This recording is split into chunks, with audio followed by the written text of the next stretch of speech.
a company from America, has built confidence in our country. They are putting their money, 12 billion shillings, in this project because they believe in Kenya. I want to ask us to believe in ourselves and value in our transformation. They facilitate or to invest in you. I have this potential. We are in the process of having a conversation with Afrexim Bank. I have informed the governor of Nakuru so that we can build the infrastructure on the 5,000 acres we have acquired so that we can begin to interest more manufacturing capabilities into Nakuru County, into Naivasha Industrial Park, so that we can create more value, we can create more products, we can hire more young people, and we can make our country and county much more competitive. I am very proud of this moment that we are making steps as a country in the right direction. We are dealing with the challenge of climate change, and I am very excited that today we will be signing the agreement that will produce, in 24 months, that will produce the first hydrogen, the first ammonia, and the first fertilizer for our farmers from geothermal power here in Kenya. I am very happy that Kaishan has announced that they want to make it a reality, that in 24 months, did you say 24 months? Yes, 24 months, we will produce the first grain of ammonia fertilizer for our farmers here in Kenya. And progressively, we will reduce imports of fertilizer into Kenya, and progressively we will use hydrogen for our fuel. We don't have to import diesel and all the others progressively. And progressively, we will also be turning, and I'm happy that the Minister for Roads is also in our midst, that we will be looking at reducing the number of vehicles that use, and we will be using more of our generated energy from geothermal and other renewable resources to power our transport sector, our cars, e-mobility, and all the other interventions that we are working on. Although we are yet to utilize our full geothermal energy potential, Kenya is the 6th largest geothermal producer in the world. More impressively, geothermal energy accounts for over 50% of our national power mix, making our nation a global leader in this sector. The completion of the 105 megawatt Menengai project will elevate Kenya's global ranking to 5th overall globally, establishing beyond all contestation that economic growth and clean energy development can go hand. There has been a proposition that clean energy cannot sufficiently drive economic growth because of its cost. But we are slowly demonstrating that it is possible to be clean and it is possible to develop. For a long time, the fact that geothermal energy is green, resilient, and sustainable has been the basis of our national strategy to expand our investments aimed at decarbonizing the national grid and driving our progress towards net zero. As a global leader in this space, Kenya continues to demonstrate how every action and every nation can achieve sustained, rapid, and transformative growth while remaining true to their climate action commitments. Our achievements today are hardly by chance or miracle. Rather, they are the result of consistent work and investment guided by a vision of national development committed to achieving prosperity while remaining mindful of the Earth's ecological sustainability. Only a few years ago, after independence, Kenya boldly embarked on this necessary path to transformation by investing in renewable energy long before it became a global priority. Today, 73% of our installed capacity is from our renewable resources, contributing over 90% of the electricity distributed nationally. The Ore Power 22 plant is the third facility within the Menengai 105 megawatt complex. Not far away, just here, We are continuing to expand our geothermal operations in Olkaria, Eburu, and Baringo, where over 75 megawatts have already been proven and will soon be added to the grid. Kenya's Rift Valley is establishing itself as a repository of abundant clean energy resources, a fact that should motivate our industrial and commercial sectors to invest confidently in the significant expansion of domestic manufacturing capacity. And I say this because we did commit ourselves that Nakuru is not only going to be the place where we are generating green energy from geothermal resources, but it is also going to be the industrial county of Kenya. As I committed to the people of Nakuru that we are going to expand the facilities in our industrial city in Naivasha, we have just concluded the purchase by government of an extra 5,000 acres of land that will form the industrial complex here in Naivasha. We have moved a step forward as I have this conversation with you.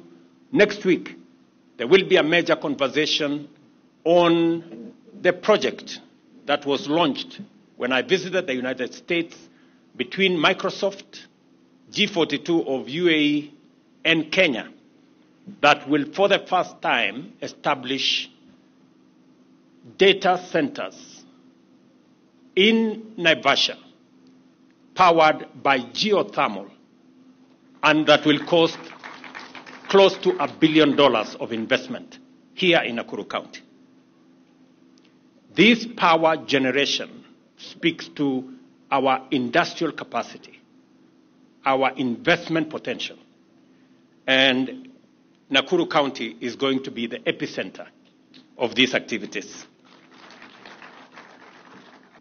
Our nation is taking a big step forward in our quest to achieve the historic goal of a national electricity power grid that is 100% green by 2030. Aside from this important objective, the commencement of this project to establish a 35-megawatt power plant by ORPower 22 highlights our commitment to unlock Kenya's vast geothermal potential to drive economic growth. It is also a clear demonstration of our strength in mobilizing private sector investment to develop critical infrastructure and provide essential services, thereby accelerating economic transformation. So far, we have tapped only 950 megawatts, a small fraction of our geothermal potential of nearly 10,000 megawatts, leaving immense opportunities still untapped. And I want to encourage other investors alongside Kaishan, ORPower 22, Globelec, Socian, and all the others, that there is still immense opportunity in the geothermal resources of Kenya. We've just touched less than 10%. So we have a whole 90% to go. And the government of Kenya is ready and willing and prepared to work with the private sector to unlock this potential. We call on the private sector to take full advantage of this and move more decisively and with the necessary speed. The investment we've come to launch here today is not funded by the government of Kenya. This is an investment by the private sector. They are going to put their money, 12 billion shillings, into this project, generate energy, and we will buy the energy from them. It is the exemplification of private-public partnership. To unlock the resource we have here, we need the private sector to invest. And with their investment, we get the energy. With their investment, we expand industrialization. And therefore, there is a win-win outcome when the private sector and the public sector work together. Many people would have expected us as government to borrow money and come and invest in this facility. That is not the right way to go about it, because we do not want to burden the people of Kenya with either additional taxes or additional loans, when the private sector can do it much more efficiently. And that is the reason why Socian is a private investment. We are now getting power from there. Globlec is underway, and we are now starting Kaishan here. Through the instrument of power purchase agreement, we create the nexus between public resources, private investment, to unlock the potential for us to get our growth underway. It is also the same principle that we have used in developing the expressway in Nairobi. Private investors invested in the expressway. We are using that facility. Through tolling, they are collecting their investment. It is also the same principle that we are using on our transmission lines. I am very happy that for the first time in Kenya today, we will have a transmission line from here in Menengai that will go to Olkalau, that will go to Nanyuki, supply power to that region all the way to Meru. They will, for the first time, access geothermal power from Menengai. That investment is being made by the private sector. The Adani Group are investing in the transmission line. Their money, 95 billion. We would have otherwise gone to borrow that money, burden the people of Kenya. This is now a private sector investment. The same way Kaishan here is a private sector investment. The same way Socian is a private sector investment. We will pay for that transmission line using a wheeling charge that has been negotiated. And it is important for us as a nation to appreciate that a partnership between public and the private sector gives us a win-win outcome where we can deliver public services and public goods using the efficiency of the private sector, investment of the private sector, as a way of supporting overall development in our country.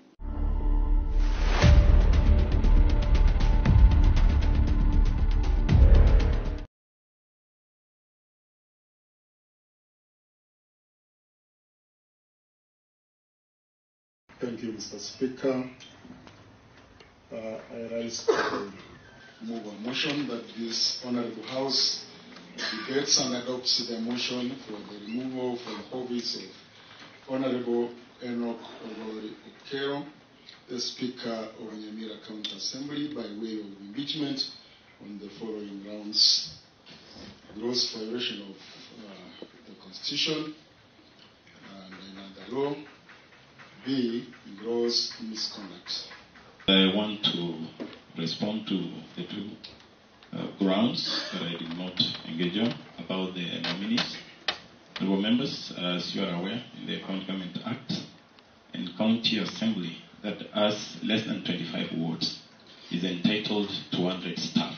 We have had auditors who have come here, but they have never cited on the reason why we haven't given enough staff to special events. Two, on the documents of the County Assembly. The Speaker remains the chairperson of the board, and basically what is in my office is all regarding the County Assembly Service Board, and the clerk is secretary to the board, and the precedence of this House that the files of the CASIP have always been kept at the office of the Speaker. I didn't change it, and they have been kept there. On the issue of goons, I said I had a court order that was saying I should report here in matters of suspension. So I came to effect the court order. And when I came, I only came with my security. I passed by the office of the OCS of Nyamira with my security agent. We reported there. He escorted me, gave me a note to attend the County Assembly. When I came here, I didn't carry a gun. I didn't carry a weapon. And I entered, instead is the Speaker who is in record to have been attacked. So I never had guns. Instead, I was attacked by accessing the County Assembly, by enforcing a court order which was served to this Assembly, and a copy that is under my position, if need be, I will serve forward. Yes. Yes. Yes.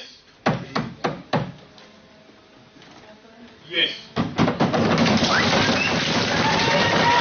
11 members have been abstained and 23 voted yes. I now take the opportunity to declare the office of the Speaker of Honorable Enoch Ogorio Okello to cease holding office.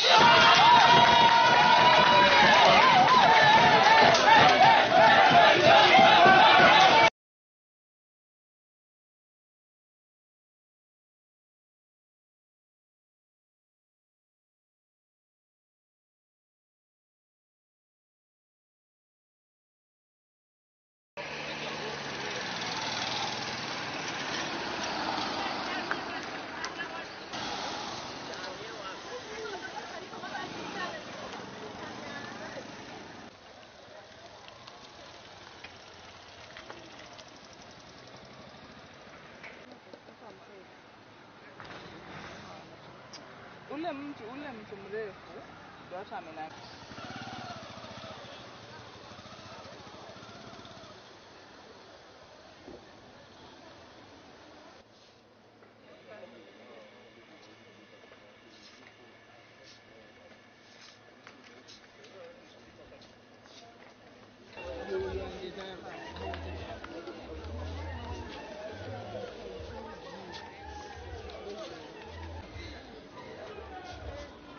Security ndio wanakuja kutoa security.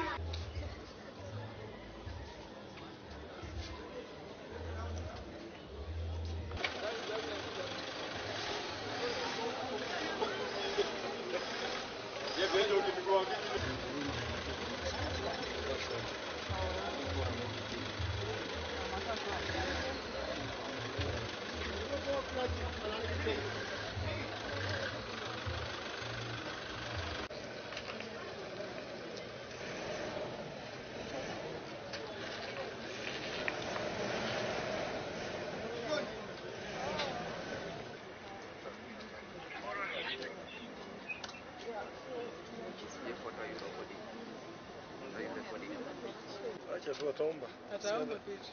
Sasa sisi ndio tunazima simu na tuna work from the hotel. Picha.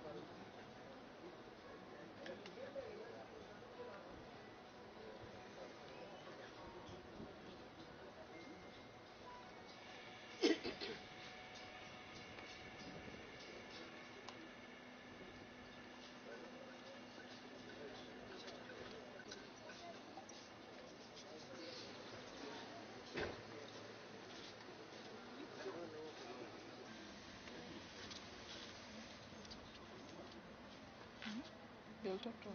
Utakutoa sana kubali.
cousin brother. This is my cousin brother. And the rest of us are here. Go in peace. Thank you. My name is Agre Onyango, elder brother to my late kid brother, Willis Ayeko. We are not going to say much today because I talked yesterday. We are pained.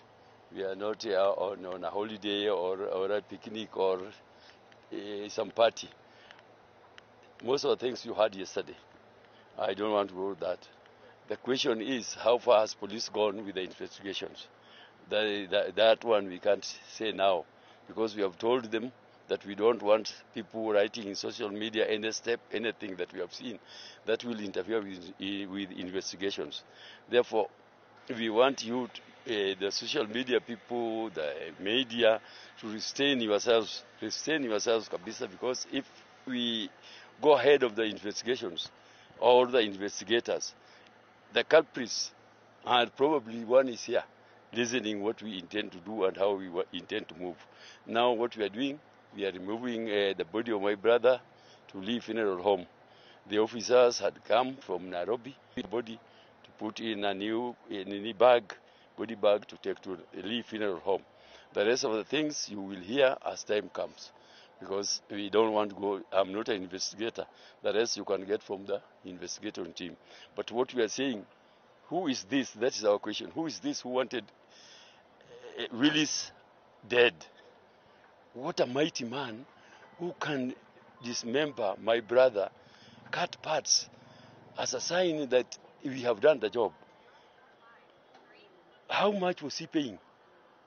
Because the type of murder my brother has gone through, a painful, brutal murder that I have never seen. I have lived on this earth.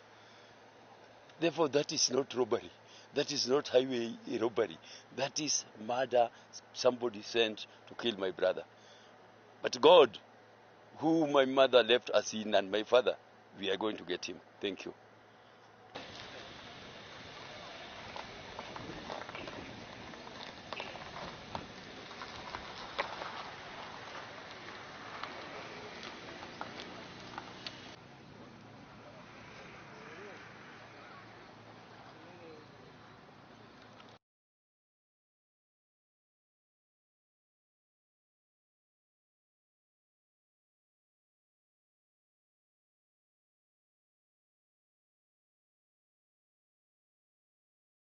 wa magari ni wapili, lakini MCA pia kama na utajiri mwingi pia mnigawie na mimi pia, si kwamba siutaki pia, ila ukija unakuja na wakati wake.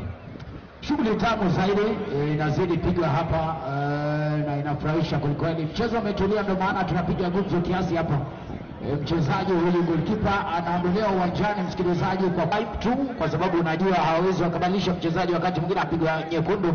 Huwa ni mchezaji mmoja anarudi na kuweza kuwa mlinda lango. Kwa hivyo Mheshimiwa John ndiye ambaye kwamba atakuwa anaingia michungoma iwapo basi wangepata nafasi ya kuweza kufuzu na kwenda mbele, lakini itakuwa ni pigo kwa kikosi kizima cha Bungoma. Itabidi ya kwamba kocha ameweza kurudi katika drawing board.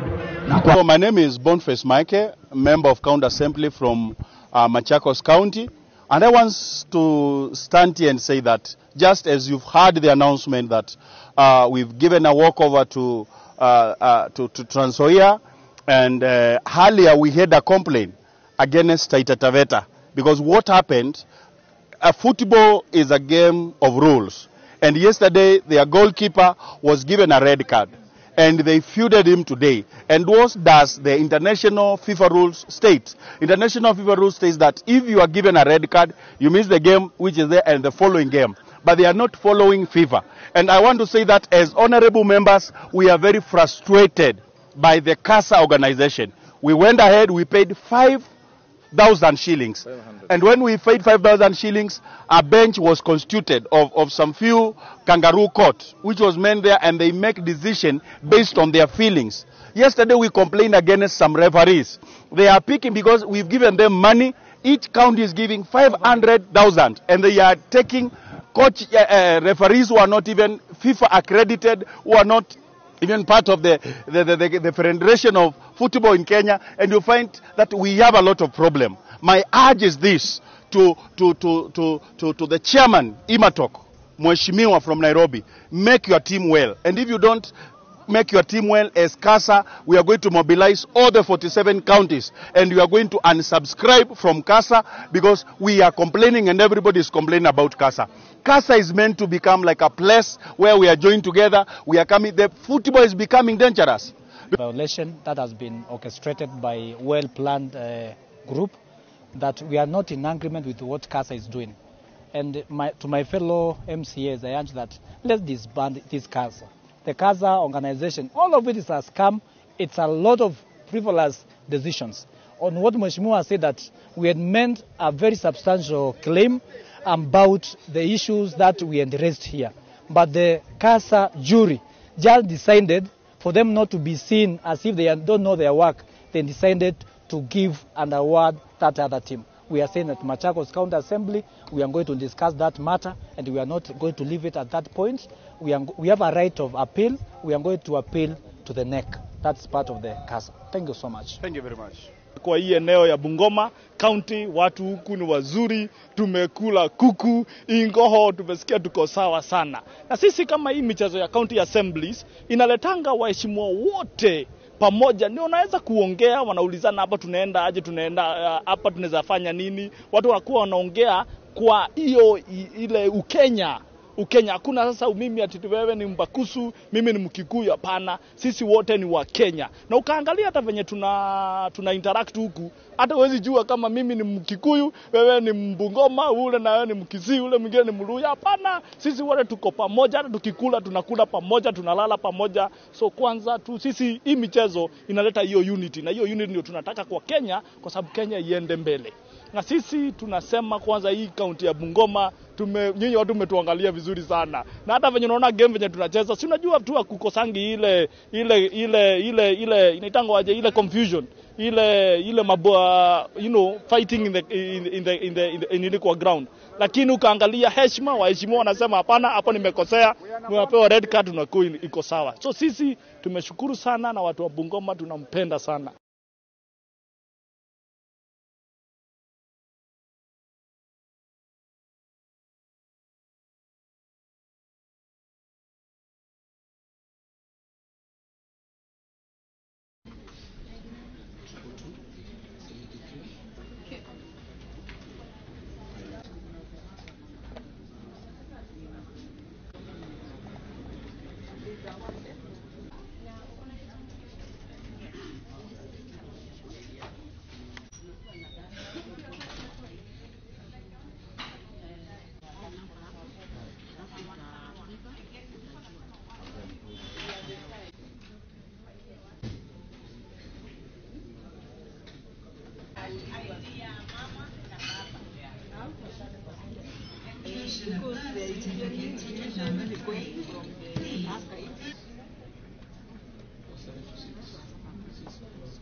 Thank you very much.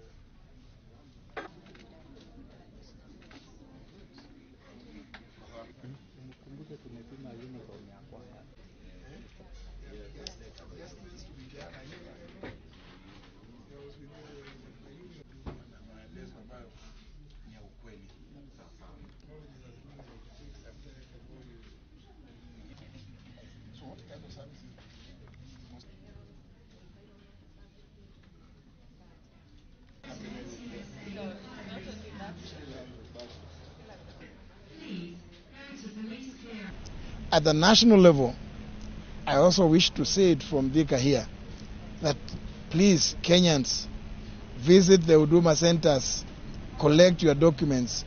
There are over 190,000 national IDs that have not been collected. They are in various Huduma centers. And just for information, in Kenya we have a total of 57 Huduma centers. In all those centers there are national ID cards. In total, 190,000 plus. There are over 60,000 these new driving licenses nationally, which have not been collected. There are over 55,000 birth certificates lying in various Huduma centers that have not been collected. Please, Kenyans, I'm sure you need those documents for particular purposes. Go and pick them. And the center has already reached out to them through an SMS message that your document is ready. Please, you needed the driving license, you needed the birth certificate, you need the ID card. Please come for it. It's ready. Currently, we have over about 74 members of parliament who have written, indicating their willingness to collaborate with Huduma in construction of Huduma centers in their constituencies. More and more are coming forward, but it turns out we agree that they must be ready to spend some portion of money to do the basic infrastructure. Then Huduma will come to do the rest of the necessary equipping of the centers. But it's a program, it's an ongoing program. I want to appeal to more and more members of parliament to come forward. It is important. The public don't have to travel long distances to get certain basic services that they can get at Huduma centers.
Kwa majina naitwa Leonard Kibet Sigei. Nimekuja hii facility ya Litein nikitafuta dawa, na mimi nimeregister mambo ya SHA. Samani nilikuwa natumia ile NHIF na ilikuwa inanisaidia kwa mambo ya kuna madawa huwa tunachukua hapa na clinic huwa tunakuja hapa, lakini tunafika saa hii tunaambiwa hakuna hiyo dawa mpaka ulipie hiyo dawa. Pengine ulaswe kwa ward ndio upate hiyo facilities, utumie hiyo SHA.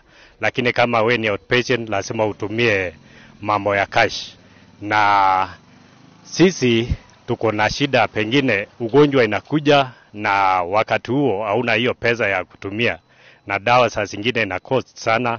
Tunaomba serikali iwe hata watusaidie hiyo outpatient, tuwe tunachukua dawa kama ile ya samani kwa facility kama hii. Mambo ingine tunarifaiwa kwanza ati waanze dispensary, pengine dispensary wamefunga na dawa yenyewe haingoji. Sasa inabidi imetutesa sana. Tunaomba tu serikali waone hiyo mambo, wa include outpatient hata kwa facility kubwa kama hii. Asante sana. Kwa muda huu sijapata huduma kwa SHA na nimelipia hiyo fee yao wenye wanasema walirate nikalipia, na bado sijapata dawa. Ile ingine ilikuwa inanisaidia lakini hii bado haijanisaidia. Kwa majina Kwa majina, mimi naitwa Dennis Kibekuske, bodaboda security officer. Mimi nilikuwa nachungia watu mabodabodas wale wenye wanakuja hospitali. Saa hii hatuna kazi. Maneno ya maduka hakuna, hata mtu mwenye anauza soda kwa duka apate saa hii. Mtu mwenye anapika fotokopi kwa duka apate kazi. Mtu mwenye anaendesha rider bodaboda apate kazi. Hakuna maneno ya NHIF. Akifika hospitali anasema hakuna maneno ya NHIF. Sasa tunaomba maneno ya NHIF arudishie sisi. Yes. Maneno ya ship arudishie na ashike hiyo NHIF, arudishie iende hiyo ship, abadilishe. Tunapenda tulipe tena juu tumeteseka. Tumeteseka kabisa. Kila mtu analia. Yes. Tukiwa hapa Litein wote hospitali, Kapkatet hakuna pahali, ukienda Kapkatet hakuna pahali penye unaweka mguu. Juu amekuwa wengi. Sasa hiyo ni yenye amesema turukie. Wacha turukie hiyo tulipe. Tuchakata. Yes. So I am bodaboda security officer Litein Hospital. Jina mimi naitwa Vincent Ruda, ni mhudumu wa bodaboda kutoka hapa Litein. Saa hii tumekosa kazi sana kwa sababu maneno ya kupepa wagonjwa imekuwa ngumu sana. Watu wanalia sana, wanasema hii maneno ya SHA imekuwa shida. Na tulikuwa tunataka sasa serikali atusaidie. Kama ni maneno ya NHIF abadilishe kwa hiyo SHA haraka ndio watu waweze kupata matibabu. Saa hii tuko na shida sana, serikali utusaidie. Enye imebadilika saa hii sasa imekuwa ngumu zaidi. Ile NHIF ya kwanza ilikuwa mzuri kwa sababu ulikuwa unapata madawa kwa njia ya rahisi sana. Lakini hii ya maneno ya SHA ukienda kuregister hapa ndani unaambiwa, unauliziwa maswali mingi, mwishowe sasa hakuna matokeo, hakuna matibabu unapewa. Saa hii tunateseka sana na tunaomba serikali atusaidie sana. Kwa majina mimi naitwa Esther Rono kutoka Chelilis. Nimekuja hapa nikimleta mzee bwana yangu kwa dialysis.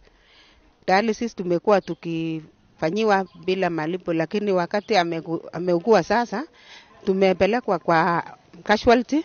Tumeambiwa tulipe 86 ndio waanze kufanya processes ya outpatient. Si outpatient, casualty. Mzee bwanangu alianza kuugua mwaka 2020 akifanyiwa dialysis mpaka wakati huu. Tumekuwa tukienda St. Leonard, Greenview, Siloam District Hospital mpaka saa hii walipofungua hiyo dialysis Litein branch ndio tumeanza kufanyiwa sasa hapa. Tumekuwa tukifurahia service ya dialysis, lakini saa hii tunateseka vile. Tukienda kwa upande wa dawa tunaambiwa tulipe pesa sababu hiyo NHIF SHA haitumiki. Sasa tunaomba serikali wetu atusaidie kuweka pesa hapo ndio tuendelee vizuri kama wakati tulipokuwa tukitumia NHIF card. Tumekuwa tukitumia pesa mingi sana, kitu kama 2 million, na hiyo pesa hatuna na bado matibabu inaendelea. Sasa tunaomba serikali yetu itusaidie sana. Umetipu mzee kwa miaka ngapi? Hii ni mwaka wa 7. Sawa, asante. Bas, asante. My name's Geoffrey Mutai Kipkirui. I come from Bureti. I brought that for dialysis this morning, and we were unable to continue with the dialysis session. And when we went to the nearby hospital, the casualty department, we've been asked to pay. Right now, I've been in the hospital since 7 in the morning. Management is still going on, but I've paid a lot of money for the cash money for the management. So I want to ask the government to speed up the NHIF SHA issue because it's becoming a challenge. Mostly to the hustler or people who are really struggling to to earn a living, it's becoming a challenge. So this morning, my dad is still in the casualty, just because I have not been able to pay and clear enough money enough cash for the management. So please, government, I'm asking you, speed up the NHIF, the SHA issue, because it's becoming an issue to many residents and the patients. Kwa majina naitwa Joyce Koech. Mimi ni mwenyeji wa hapa. Mimi ni mwenyeji wa Litein, na hii hospitali ni hospitali yetu kubwa sana yenye inasaidia watu wengi. Hii maneno ya SHA imetusumbua sana. Maneno ya SHA imetusumbua sana sababu mbeleni walituambia tunalipa 300 watu wa chini kama sisi, lakini saa hii ninaambiwa ninalipa 750. Nikajaribu tena ya mzee akasema ni 1030. Sasa hii maneno ya SHA imetusumbua, haitusaidia hata kwa outpatient. Tuna tatizo sana. Niko na mtoto huko kwa ward, na hii SHA tena ati wanasema unalipa pesa ya the whole year. Mimi sasa ninalipa 750 times 12 months, that is 9,000 safari moja, alafu hudumiwe kwa ward, usaidiwe na mtoto. Mimi naona hii serikali ya Ruto sijui imefeli ama ni nini. Atusaidie kabisa kama watu wa chini. Sisi ni watu wa chini. Hata hospitali kama hii director atalipia nini wafanywa kazi wake na hakuna pesa. Saidia sisi kama serikali, kama mlivyo tuahidi. Asante. Kwa majina naitwa Mike Rono. Hii serikali kweli amenyanyasa mwananchi. Kwa maana ya masomo, hii maana ya SHA, kwa SHA na NHIF watu tumekosa mwelekeo. Sijui SHA, sijui NHIF. Sasa tunaambia tulipe cash na hatuna pesa. Hii SHA sijui vile naingizwa kwa watoto, naingizwa na nani? Ameweka limit. Ati watoto 3 na wengine tunaweka wapi? Na hii promise ya hii serikali ni failure. Mara hii tunafanya mabarabara, tumefanya hii na hakuna, yote ni failure. Na hii serikali ya Ruto hata sasa iko Bomet. Promise tubu. Hakuna kazi anafanya huko. Kuambia watu tunafanya mileage, stima, maji. Kwanza bureti hakuna maji. Asaka Kapkatet. Mtu anapeleka kwa malaria. Anaenda pata malaria. Kwa maana hakuna mbunet huko. Hospitali kama toilet. Kukuja tuseme tukuja sasa hii ya serikali, hii ya private cash. Sasa tuko wapi sasa? Tumekosa mwelekeo kwa serikali. Na hii President Ruto hii kazi kama ameshinda yeye. Naona sasa asifanya kazi mbele iko noma. Sijui kama atafaulu. Afanye kazi ile promise aliambia watu atafanya kazi na atafanya wananchi. Ndio sasa watu waamini yeye. Kwa saizi watu ameanza kuosoea yeye na uongo wake wote.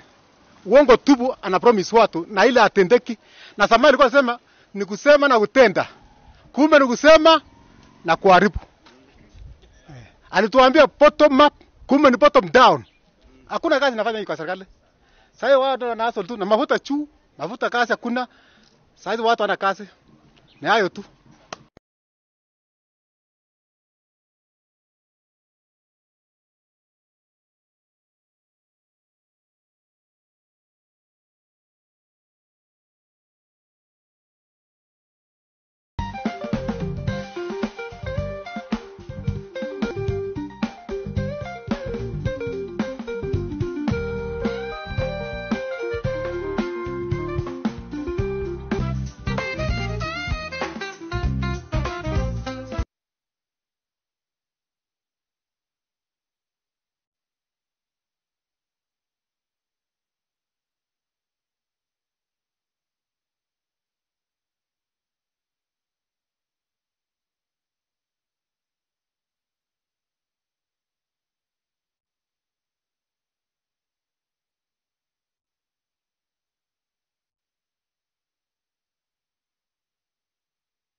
Dr. Thomas Parr,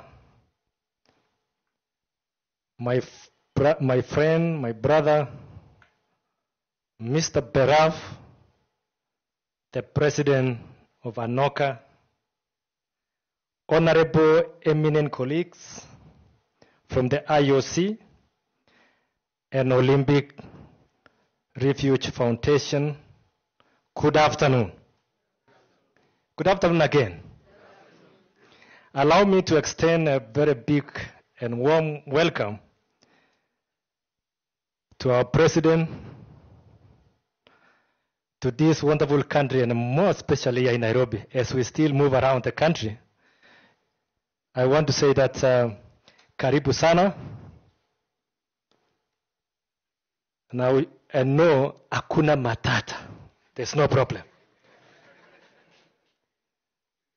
By the end of your brief tour, those words that I've just said, karibu sana, Kenya, hakuna matata, will be something that of IOC, who has done so much in terms of supporting us as National Olympic Committee, to where we have reached. And as SG just said before, is coming in immediately after the fantastic, wonderful Olympic Games, which was held recently in Paris, France.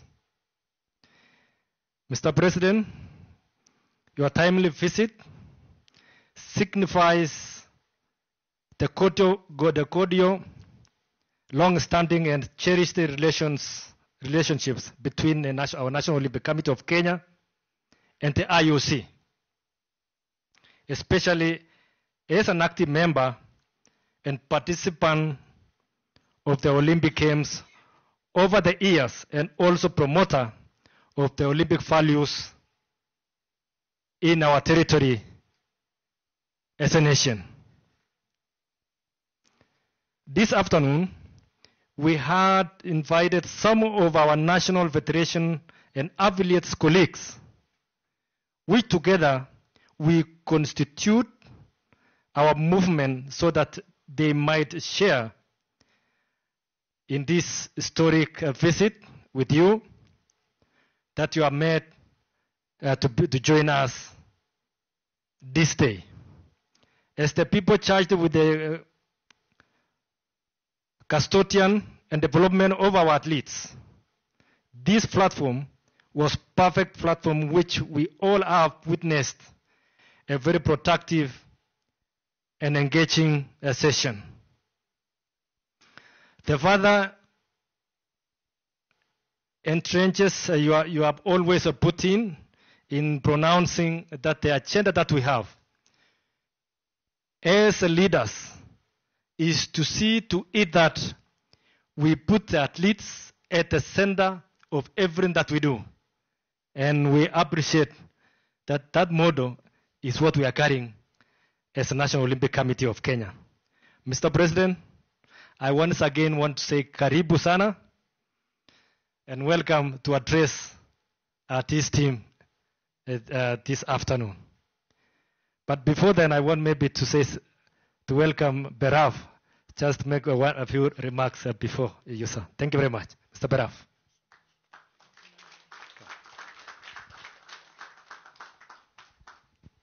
Thank you, my brothers. Sorry, everyone. I am very happy to find myself among you, and it's an honor for me to accompany the President IOC, the great personality, and I am very happy to stay here in Kenya, and I want to express congratulations for the result to Paris. Very nice performance, and I promise I make my effort for support athlete. Thank you very much. Thank you so much for your attention. Thank you.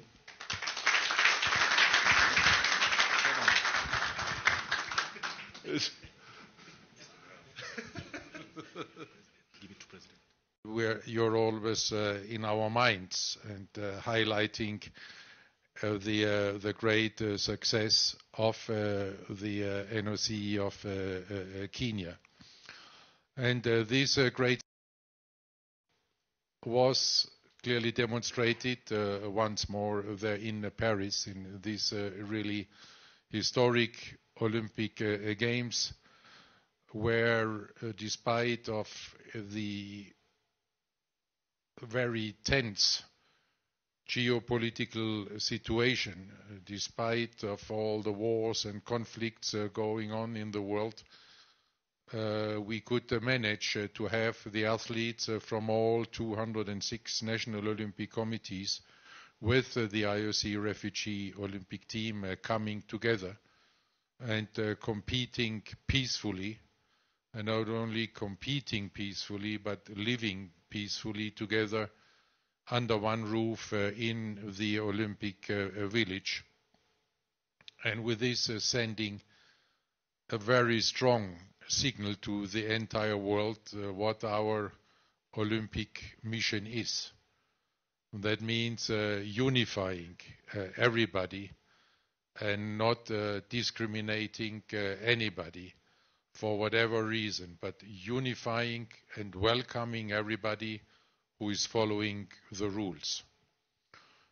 And everybody who is following the rules is welcome to the Olympic Games.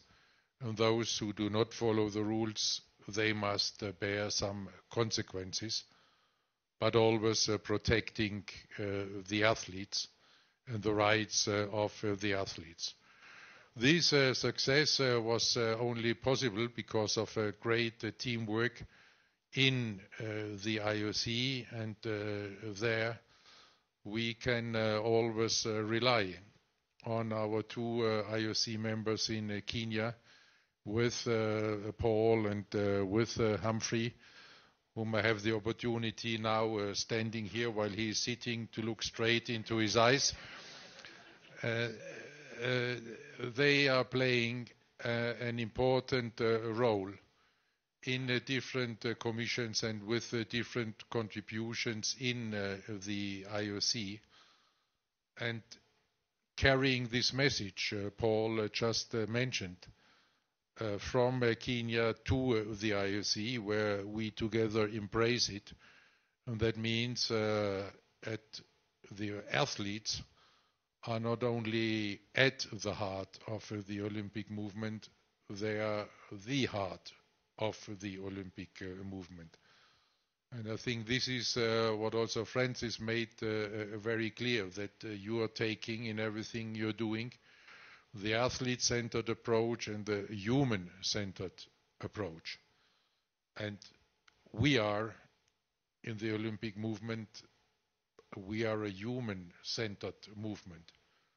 We are a humanitarian movement, and this is why we always have to have in mind the human being, because this is the base for everything we do. It is the base so that we all, as human beings, as athletes, we are all respecting the same rules, and we are respecting each other in all our diversity. We are united in this respect for each other. And there, your NOC is giving for this, and for this I would really like to very much. This is not only to thank you, but this is at the same time to assure you that the assistance which Paul there gratefully mentioned, that this assistance for the athletes of Kenya and the NOC of Kenya will not only continue, we will strengthen this support and this cooperation with you, because we were able to increase our Olympic solidarity budget run by a Kenyan, as I said. We could increase the budget by 10%, up now to 650 million US dollars. And this gives us the opportunity to strengthen the athlete-centered programs and to strengthen the human-centered programs, also in cooperation with your NOC. And I think we can all, because we all together, we are the Olympic movement. We can be very happy and proud that we are in such a position to be able to increase our budget, because I am not aware of many, for not to say of any, other international organization which at this very difficult moment in time for the world is able to do so. So let's make the good use of this. Let's continue our trustful partnership. Let us there live in the true sense of the words.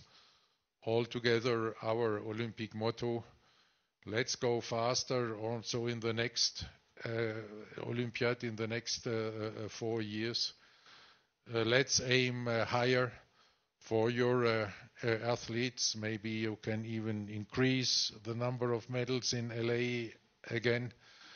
And let's become stronger.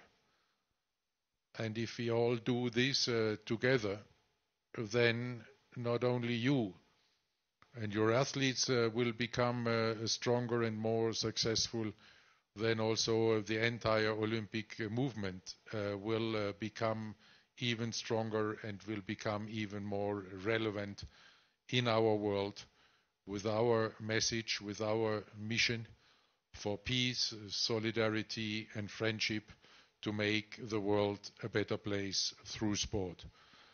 Great to see you here. All the very best to all of you, and I hope we can still have some exchanges right afterwards. I do not know how Paul is running the NOC, whether he's allowing any kind of questions or only addresses. If you allow, can I then say fire free for any kind of question? So with the permission of our boss here, Paul, any kind of questions or comments? Thank you very much, Mr. President. Indeed, you know, netball is under consideration already for quite some time.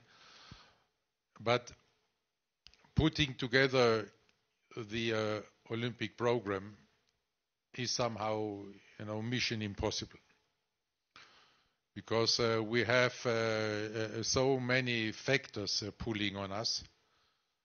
And we have to respect so many necessities of the organizing committees, of the international federations, of the NOCs, that there is actually no solution which is satisfying everybody.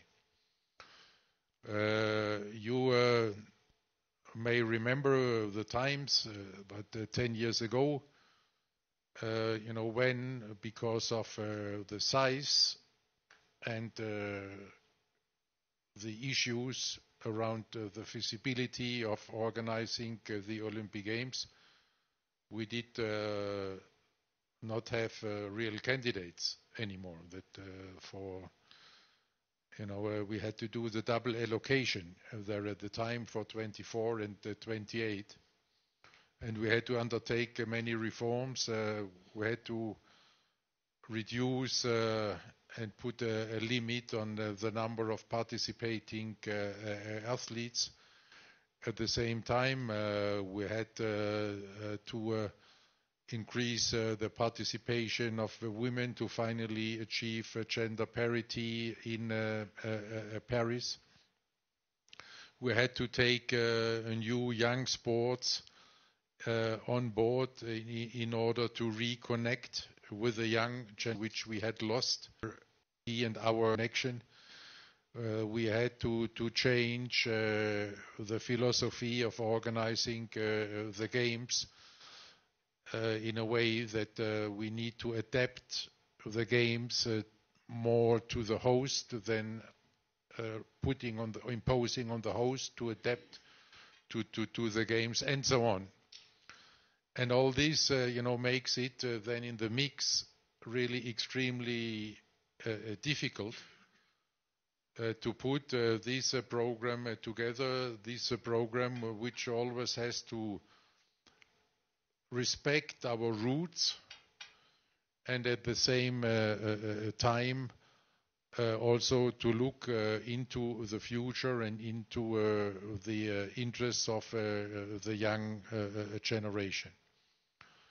And therefore, we also made a reform with regard to putting together the Olympic program that is giving the host country the opportunity to propose us one or the other sport which is popular in not only in the host country, but maybe particularly popular or particularly attractive for the host country communities, but nevertheless enjoys a worldwide representation like netball does. So my recommendation to you would be, because the program for LA 28 is, as you know, is finalized, that you turn to the organizing committee of Brisbane 32 and make them the proposal to propose a netball to the IOC. There I cannot promise you anything anymore, because this will be my successor to deal with, but I can give you a good indication. So far we have never refused any proposal coming from the organizing committee. So make use of this opportunity. This is maybe the program for your wonderful, even already practiced in Lausanne, but I will not discuss about my talents for netball in more detail, but you know how it is. The less talent for a sport you have, the more you admire those who have the talent. So all the best in your efforts then with the Brisbane 32.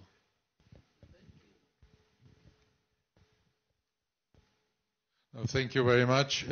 There is, first of all, you're a member of FIBA, and you know who is devising the qualification procedure.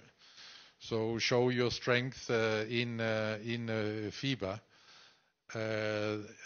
We are very happy to have a wider representation of Africa there in basketball and in all of the team sports. But again, there we are depending on the qualification system, which is organized by the international federations. And there, I think in FIBA, this is one of the examples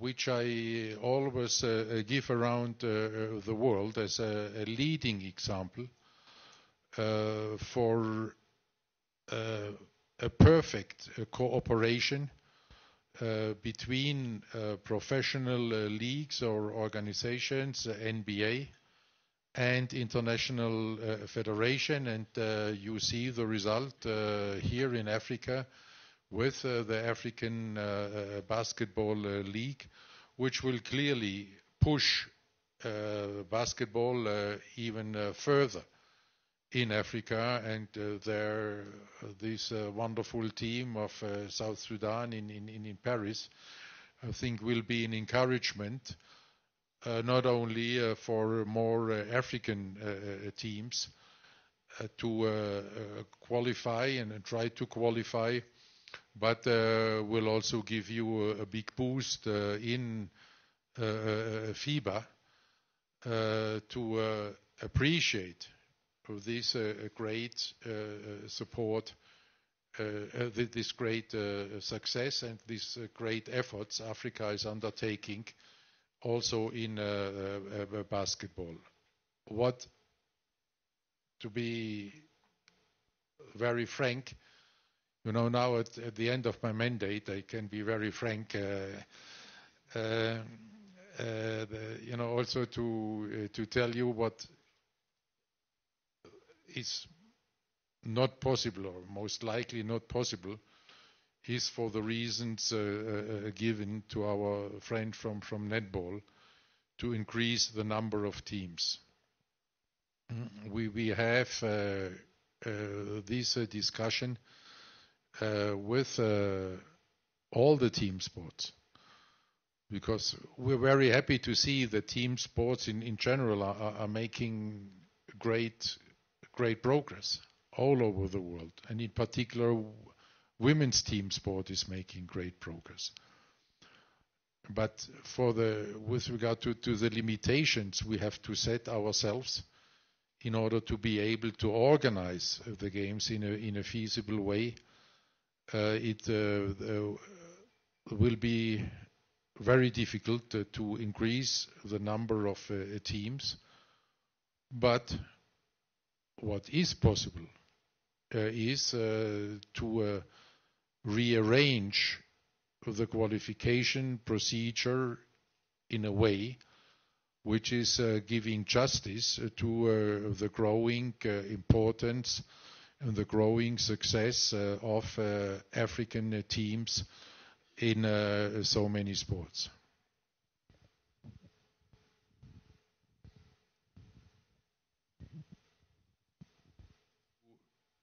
From the top.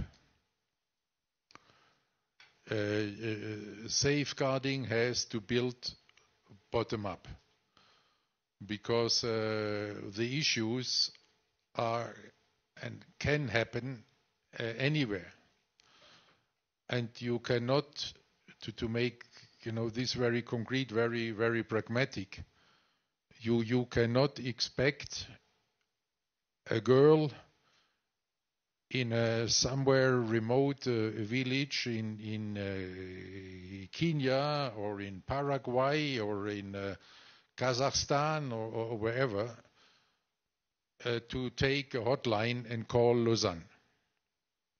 This is never going to happen. We have this hotline, and there are some whistleblowers, but you will never get to really address the entire scope, not even only a two-digit percentage of the cases. This is the why our program is to build the safeguarding policies bottom up. And there the first steps and projects are underway. We want to do this by establishing, first of all, some regional hubs, which then, would serve as a partner and can be addressed by not only women, but by athletes and members of the Olympic movement at large in a certain cultural area. And with this, at the same time, we also want and are doing already educating safeguarding officers. There we are offering these courses. They get a certificate. We encourage all NOCs to have at least one safeguarding officer, and that then these safeguarding officers, that then they start to build such a kind of entities in their respective National Olympic Committee, so that any person concerned by safeguarding issues will have a partner in not only in their culture but in their country, in their nation, and that then this partner, on the other hand, can liaise with experts in the hub if needed, because you will maybe not be able in every country to provide all the experts for all the different kinds of issues in safeguardings, which is coming from cyber, going to social, to sexual, to violent, physics and psychological, all this. You need experts. You need experts who can address in a very individual and specific way then the cases. And so that's the system that we are now on the way to establish, and we hope very much that this will be embraced by the Olympic movement at large and by the NOCs in particular, as have our safeguarding efforts in Paris being embraced, where we, with the assistance of artificial intelligence, created a safeguarding net against hate speech for all the athletes and coaches, whoever wanted to join. And in this way, we there had the biggest ever safeguarding operation against hate speech in sport, analyzing millions, with the assistance of AI, millions of posts and tweets, however you call it, and then filtering out the hate to make it experience and exposed to such a hate and aggression. Many programs on the way for mental health in and around sport. I can only encourage you to go to the IOC website and to the Athletes 365 platform, where you will find a rich offer with regard to the protection of the mental health. With regard to safeguarding, our systems are open to everybody who is linked to sport. If something then is cool, we directly to other communications, take responsibility, help, get access. There is no to address a case and the IOC of the women. To Africa, an Africa organizing and an American position to the Games also undertake with regard to the organization of the Games. As you can see already now, we have for 2036 a two-digit number of the interested countries and NOCs to host the Games, and they are not from or not all, from the G20 countries, or there are spread out over 4 continents. Of course, not Oceania, because there are 32. We have Oceania with Brisbane, but there are many opportunities because we are after these reforms, we are adapting the games as much as it is possible to the long-term development plans of a city, of a region, of a country, and this makes the games affordable for a big number of countries, and at the end with a positive economic success, because there we are now in a position that we need not to speak about the cost of the games anymore, but that we can speak about an investment in order to create revenues for the host communities.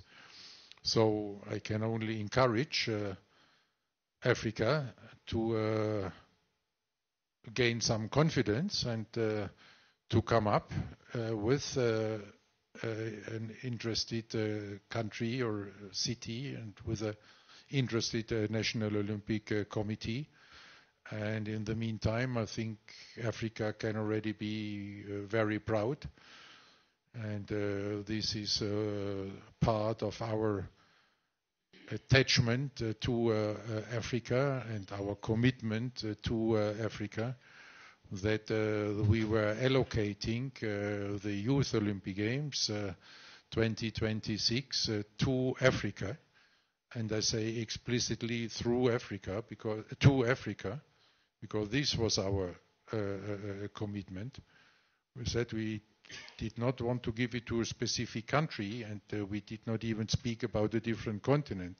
We said to Africa, with the result that you will have Youth Olympic Games with and for Africa, organized in Africa, in Senegal. Thank you very much. Let me start with the second question, which I do never answer. But on the other side, I also never, at least not now, the question what I think would be my legacy. Don't put me in the museum yet.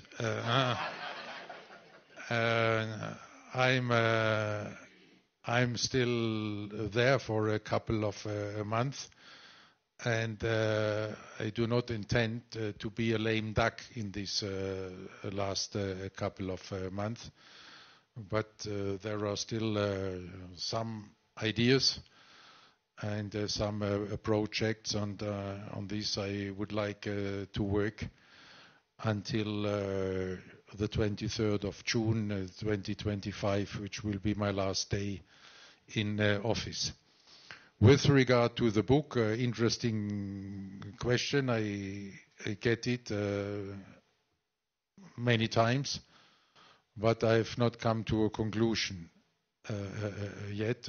Even if I times all these who are questioning, they would look that it could not be a world success. Let me still to touch a book. In any case, it will still of month until I have the decision, the first one to be. That pleasure of time. I request to make a remark or maybe a question. I think very much with regard to your first question, I'm not aware of any case, where a rule was changed in order to prevent somebody in particular to participate. But I take it on my shoulder to exclude such a case. This would have come to our attention, and we would never have allowed this. And by the way, you have African representation in the tennis competition with Chabour from Tunisia, to give an example. It's an African country, and they're being represented there. For the overall qualification system, again, you need to turn to the International Tennis Federation, which also has a difficult task to ensure that the best players are there, because this is the purpose of the Olympic Games, while at the same time to ensure universality. But at the end, you can ensure universality only when you look, or if you look, at the games as such. You cannot have universality in each sport individually. Then you would end up with maybe more than double of the number of athletes as we do now. And therefore, again, like with your friend from basketball, I have to refer to you in the first hand to the International Tennis Federation to make your point there. With regard to Dakar, you're right. Tennis will be in the engagement program, so you will have tennis players there. They will have the opportunity to be in these youth Olympic Games. But in fact, this differentiation between the competition and the engagement is one of the measures that we had to take in consultation and cooperation with the organizing committees to adapt the program to their needs and to their requests, and to their development program for sports. And there you cannot, on any host, in particular for the youth games, request that they are providing the necessary high standard facilities if in their long-term development plan for this sport, one or the other sport, and this is not only true for tennis, it's true for many others, it's not a priority. There we have to make not only the Olympic Games feasible, we also have to make the Youth Olympic Games feasible. And this is, the kind of compromise we have come to. If it's not possible, for the reasons I gave, to have an Olympic standard competition, then at least to give these athletes the opportunity to be in the engagement program and to make the experience of Youth Olympic Games. Of a champion, not just be happy with the inclusion in the program, already planning to organize the games. And there, with regard to organizing the games, I can only repeat what I said before. Go for it. If you don't go, you cannot get it. I cannot promise that if you go, you will get it, but I can tell you, if you don't go, you will for sure not get it. And with regard to cricket, we are very happy to have their cricket on board. I wish you all the best for the qualification. As far as I know, the system has not been established yet. with the ICC. So we wait there for their proposal. I think there is just also a change in the presidency of ICC, and the president will come to Lausanne, I think still this year, to make his first visit to the IOC after taking office. So then we can develop it. But seeing you as the woman, I can only also very proudly report, that in order to get to the program, you must present a gender parity program for your sport, and this is also the case in cricket. So welcome to the Olympic movement, and welcome to the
Unajua ni kwa nini ulikamatwa? Unajua ni kwa nini ulikamatwa? Alikwambia? Unajua ni kwa nini ulikamatwa? Alikwambia? I'm requesting that this file be placed aside for 5 minutes. We've given copies. We don't require the copies on that. We tried having it sent in police station to unsuccessful. Okay. Nelson Juma. Nelson Juma Isay. Nelson Juma Isay, present. Quickly.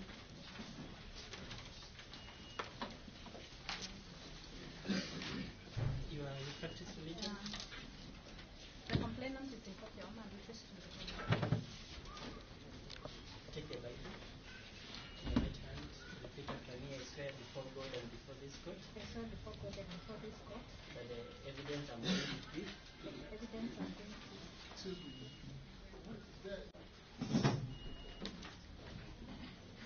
Eleza kwa majina yako kamili. Yes. Inform the court of proceedings.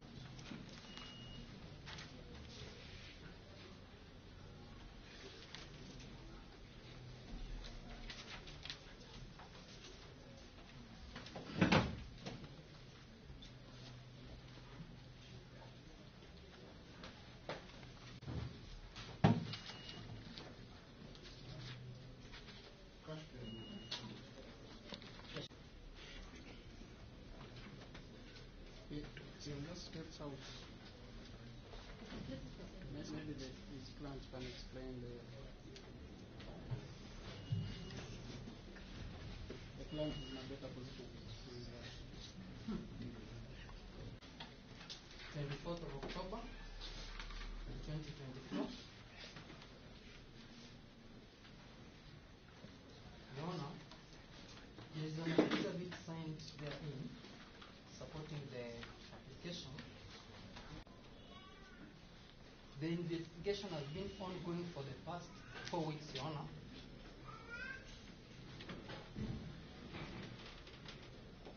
Your Honor, we wish also to bring to court's attention that their fee has already been done.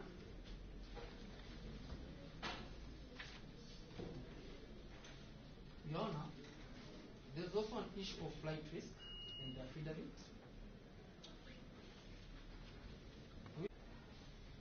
Persons or the respondents are not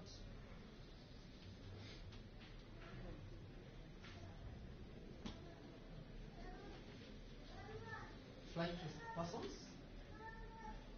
The two accused or respondents are both members of the Kenya Defence Forces who have served our nation for the past 3 years. They are active members of the Kenya Defence Forces, Your Honor. They are under the commanding officer of Embakasi Barracks. Your Honor, they need to be on duty. As per today, they have clean records. Both at the respondents are also not at flight risk. They are family. They have young families. They have been given dwelling units both at the barracks and one stayed at Komarok, where he was summoned from. Komarok Estate, well known to the IPO of this case.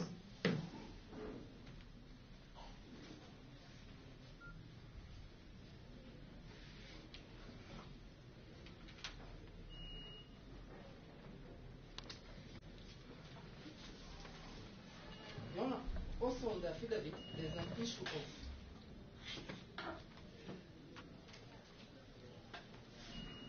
the respondent's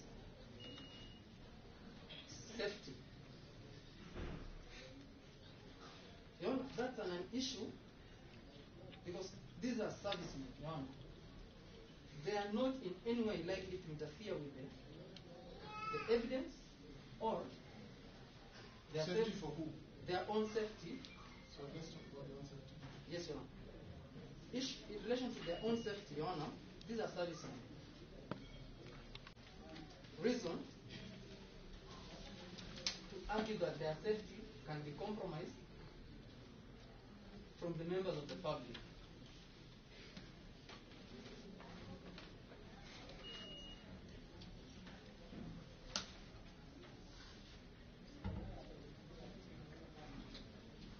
Your Honor, there's an issue which has been raised of likely issue. These are officers. They do not do any investigative work, neither are they trained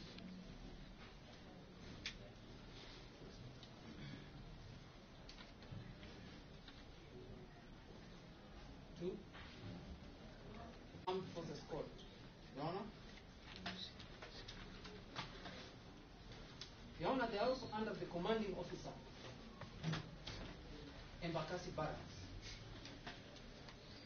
There is no likelihood of them interfering with the witnesses in this case. Your Honor, we're also objecting to the prayer for them to be detained at Kasarani Police Station for 21 days as investigations are conducted. 21 days, Your Honor. We are talking of 3 weeks.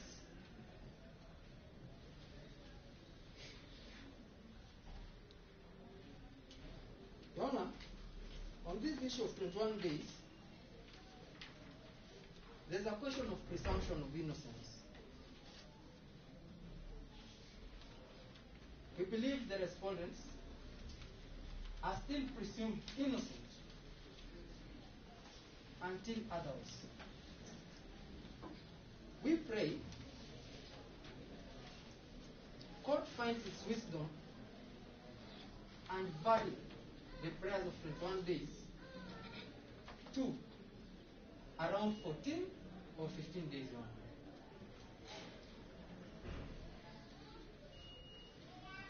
Your Honor, I rest my case. Cross. Yes, Your Honor, I am opposed to counsel's application. I say that the participants get to position and allow the employees as paid for. We are not calling for the citizen there. This person, the citizen work is this. The respondents, Your Honor, are servicemen, and if they are released, they might impact on the witnesses, the virtue of their position. We are going for the employees, Your Honor. The iron profile in the DNA samples from the respondents and following the steps by government chemists for analysis and for the respondents and to see where there are other active complexes.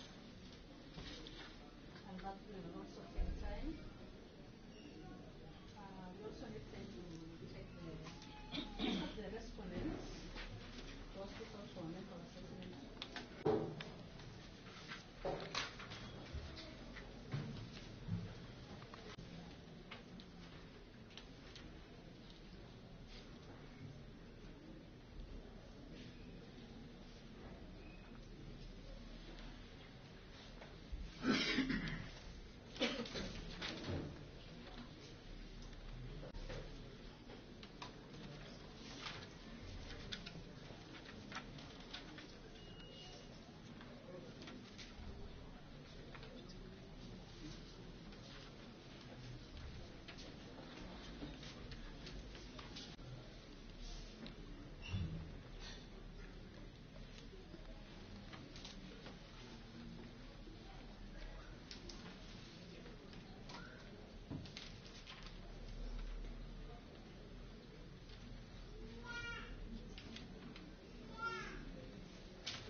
This was suspected. I think copy paste. It's a copy paste.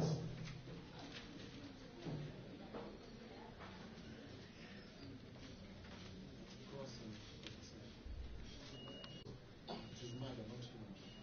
Yes, Your Honor. Let him cross and prayer 2. The rest of the thing I think is okay. Only product. Yeah, it's just that one line. Not prayer.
if in any way the respondents had anything to do with it, then the police must be allowed to do their job and complete investigation.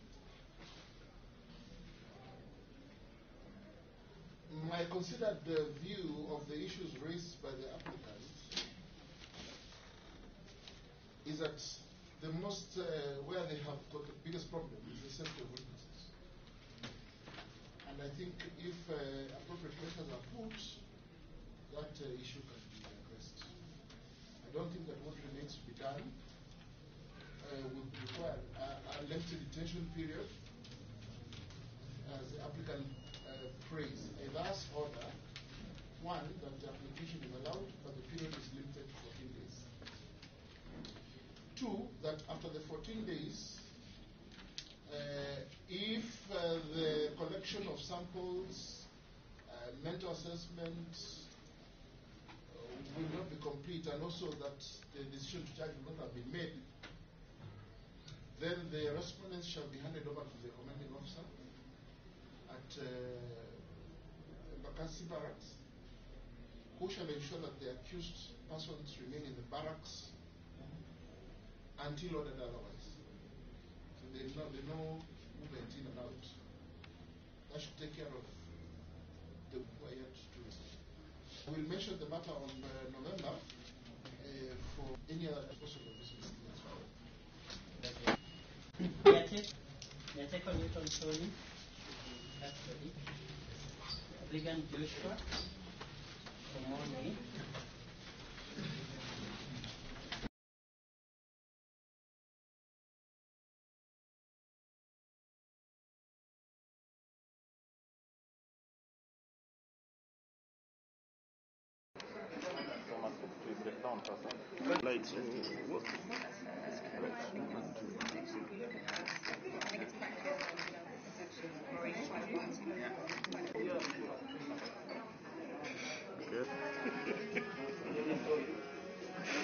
Closer to us, remind you that you have people you can contact if you ever need information. All introductions for the rest of the team. Again, thank you. Martin, over. Thank you, Mario. And before even I introduce my colleagues, by the show of the start of business in a more deeper way, because try to see, and try to answer some of the questions that you may be having today. Copper, and then I'll proceed from there. Again. My name is Tabitha Monyagia. I'm the group head of tax at Mkopa. Who we work with very closely. Good for Mkopa. KRA is appealing the one that is determined in Mkopa's paper, and we hope to get one determination from the High Court that will settle the matter. It's not an issue that is unique to Mkopa. We have very many other cases that other organizations in Kenya are also currently going through. About some of the great work we're doing. I think we had a couple, and mostly it was about tax. And just to what Tabitha has indicated is that this is ordinary course of business where it's a different interpretation of a matter, right? So with respect to the bad debts issue, we are indicating that we've actually taken all the steps that we are supposed to take in order to recover these debts, and they are unrecoverable. While on the hand of KRA, they are indicating that actually there's more you could do. And in that instance, what they had asked us to do was file civil suits against each individual customer that was in default. In that scenario, you can see this is not a compliance issue on Mkopa of tax. And just to add a bit what Tabitha has, I understand that Martin has shops and about those customers are across the north, south, east, west corner of Kenya. So if you have someone in Mandera, you have to trace this person, you have to serve them with court documents, and then you have to make sure every time this matter comes up from court, they have been served with a hearing date, mention date, in order for them to turn up in that court.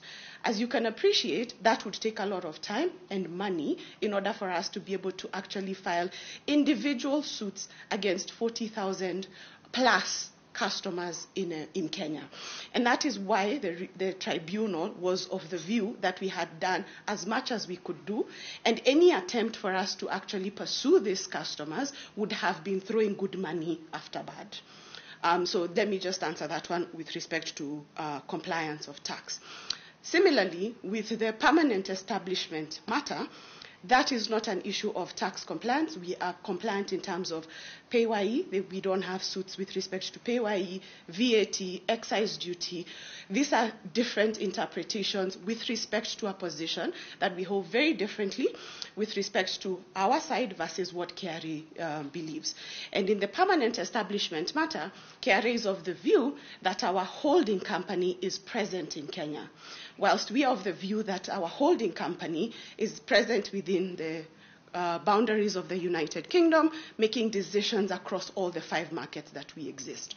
So that is just one thing I wanted to clarify. And then I will also answer the question of likelihood of reorganization in the future.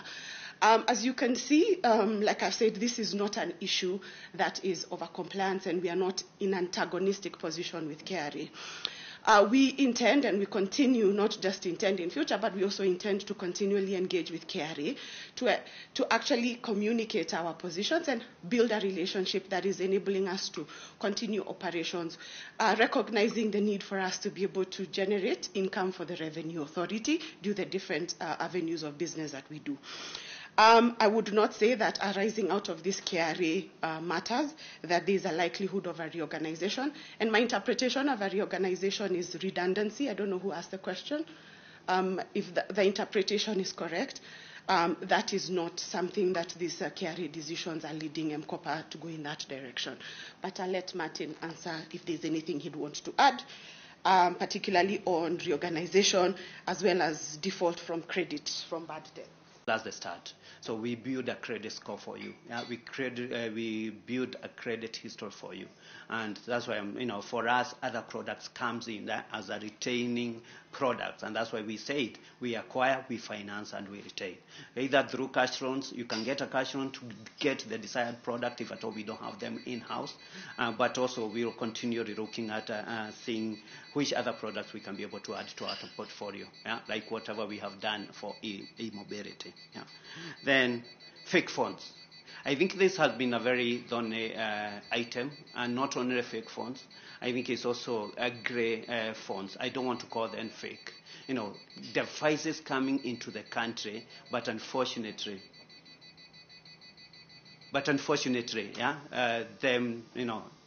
people not paying taxes for them. I think government of Kenya has really done a lot of work on this. I'm very happy. Today morning I saw a press release from Communication Authority where they have desires that yes, any phone that is coming into the country has to go through the KRA portal. So you have to upload all the IMEIs into that portal. And I think, one, it will be, at least we'll have the same level playing ground for everyone, not us paying taxes and other people are not paying taxes, because that's what has been happening. But also it will also curb all these fake devices that are coming into the country. Default rate, this is unfortunately one of the concerns, but we try to make sure that yes, when we are doing the KYC, we can be able to filter out as many customers who are not able to, who are likely to default. So that's why we do through the KYC. Does that mean that we don't have a default rate? No, we have default rate, and it's good that our default rate is still lows of below 10% as of now, which is good. Our ambition is to continue making sure that yes, we can be able to introduce more and more devices that we can be able to target the right levels of our customer, so that at least if at all there is any customer below the entry level, our intention is to continue producing and assembling that kind of device to continue reducing that default rate. We likely to do fundraising. Definitely, yes, we will definitely continue doing this, because with company like us and with ambitions of growth, you have had, we are in 5 markets. Those 5 markets we have not marked in terms of the potential. Yeah? And we also want, maybe by the next 3 years to have already added another 2 market or 3 market. It's a capital intensive venture, and because of that, then we need to continue making sure that we are partnering with the right partners, so that at least we can be able to connect as many customers as possible. Actually, the customer who device, tools and system, how we data to the new customer. From the customer, and we made together. Customer commits, that device has nothing. That does, we can eliminate 100% at that. But when they come back, so immediately that we have acquired OEM, ODM, make sure that we clean that is there. Said that device, to the channel, or we also have a quality related from one. It has no data, customer data, but also it is in line with the specs and design that we intend it to have. Device protection. Before we went and agreed that we want to do device protection, we really did a lot of customer focus group, so that at least we understand what are the key pain points for our customers. And what clearly came out from those focus group, they mentioned 3 items that they care about. One, their health, when they are not able to continue paying. So how can we help them? The other one is, they said, how can you help me when my device gets lost? Because you still expect me to continue paying. So that's why we started with those. But also in my presentation, I've indicated our intention is to continue making sure that we increase that benefits for our customer, because that's where we need to go, and that's the only way we can be able to be there for our customers. Has it helped in terms of retaining customer? Definitely yes. It's as if now you're already inside our business. The main reason one of the things that we have seen is more a good retaining tool, but also it helps also the customers to continue paying well. Because assume if at all it was you have lost your phone. What are the likelihood of you paying for that device that has gotten lost? Minimal, correct? So now, because I've given you an alternative, you have that desire and urge to continue paying. So we have also seen, and that's why I'm saying we will continue reducing our default rate, which I've said is less than 10%. I hope we can be able to come below 5%, and that's our ambition. I think in terms of, what was the other question? Sorry. AI. Our intention is to continue working with the ODM and OEM. Now we know what that means. You may have seen Samsung, they have embedded AI on their latest high-end devices. And we hope, that's where we are going. If at all we lag behind, unfortunately, we don't have any customer to onboard. So we have to continue making sure that we keep up with the technology. One of the key things that we want already to do is to migrate to 5G. Our devices right now are 4G. So we already have pipeline and now a strategy for us transitioning to 5G. After 5G, it could be AI, or after AI, it could be something else. So we will continue making sure that we keep up. When you look at our X20, it's not similar to whatever you saw when we were starting the assembly. Assembly, we started with what we were calling C31. Even in terms of the specification, in terms of the storage, it was 464. Right now, this X20 is a 6GB 256 device. So that's why we are understanding our customers better, and we are making changes based on those customer feedback. Tabitha. Thank you. Strict customer protection in-house. Before we can be that this is a bad data, we deploy all those. One thing that I also want to mention is, we have constant conversation with our customers. And if at all the customer is struggling to pay, what we request them is kindly we request you to return that device to us, and you get your deposit in full as long as the device is in good working condition. It seems to indicate, those are some of the things that we do very well. First, as we referred them back. That's one of the key protection, customer protection policy we have. And then the other one in terms of the investor confidence, of course, it raises a lot of concerns. But I think it's our duty and our responsibility to continue having this conversation with light government department to demonstrate to them in terms of we want, all these investors want to continue investing. One of the things that government wanted to do during during the last finance bill was to reintroduce taxes on locally assembled devices, which then meant all that work that we have done on investing that factory would have gone to the drain, and we were able to convince them, to indicate to them, one, we have 325, we want to grow that. We have all these devices that are being locally assembled. We have all these taxes that are being paid by, these components coming, but also the people who are employed there. And I think, as good citizens in chief, we need to continue helping the government understand, those issues and details that, yes, if at all you do ABCD, this may jeopardize in terms of the investor confidence, which I seems to indicate, the government resents and is there to help, to make sure that, majority of the investors continue coming to Kenya.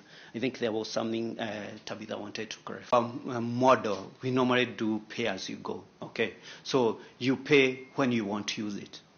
And there is no additional penalties if at all you went for 6 months and you end up paying within 8 months. So that means is the period or the days that you are not able to pay. Unfortunately, you cannot use your device. So that means you'll take longer versus the original desired 6 months or 1 year. I think that's a good moratorium. We can be able to monitor, and we have a team seated monitoring all these accounts, and if at all then we see that you are really struggling, the first thing is, first of all, to understand, why are you struggling? Because you could have also lost a job, and you may say, no, I'm okay, just give me 1 week, which we are like, okay. There is a constant communication, conversation with the customer. Existing customer. We don't give cash loans to unknown, outside our portfolio. So I said, the first thing that you need to get is a smartphone. Immediately you have the credit score with us, then we can be able to determine how much you can get as a cash loan. The main purposes, according to our own assessment and conversation with the customer, is one, to accelerate their businesses. That's one. But also we have also seen a high uptake, especially when kids are going back to school. And I really liked this gentleman in terms of device protection and other things that we are doing to try to help the customers. And one of the device protection, but also insurances, we have also seen a reduction in that default rate. Which is a good thing, and we need to continue seeing what are those things that we need to do to continue making sure that we reduce default rate, because it's not ideal for me, it's not ideal for the government, and we will continue having this tug of war with the KRA. And I think also for KRA is no one don't have bad debts. I don't think so. Banks, I think their default rate is averaging 15 and above, and even there are some people who have even 20% and above. Especially mobile money. I think it's for them, helping them understand our business model, and also helping them understand what we are doing to try minimize this default rate, because we cannot say that yes, we run away with our business model because of that default rate. The main item is how do we continue reducing it? How do we help KRA understand our business model so that at least they can be able to appreciate and understand when we go to them and say, we have done everything. There will be no question about that. That's how I'll position your answer to your question. We have seen tremendous growth in the M-Kopa journey. We started as a solar company, and that's why majority of the people thought maybe we are a solar company. But yes, we all finance progress. And we have seen, based on the data that I've shared today, as of today, we have crossed 3 million customers. We have sold 3.3 smartphones. To mention a few stats, I've said in terms of Rocco Asebre, we didn't have a Rocco Asebre before. Right now, since January 2023, we started our own local Asebre plant in Kenya.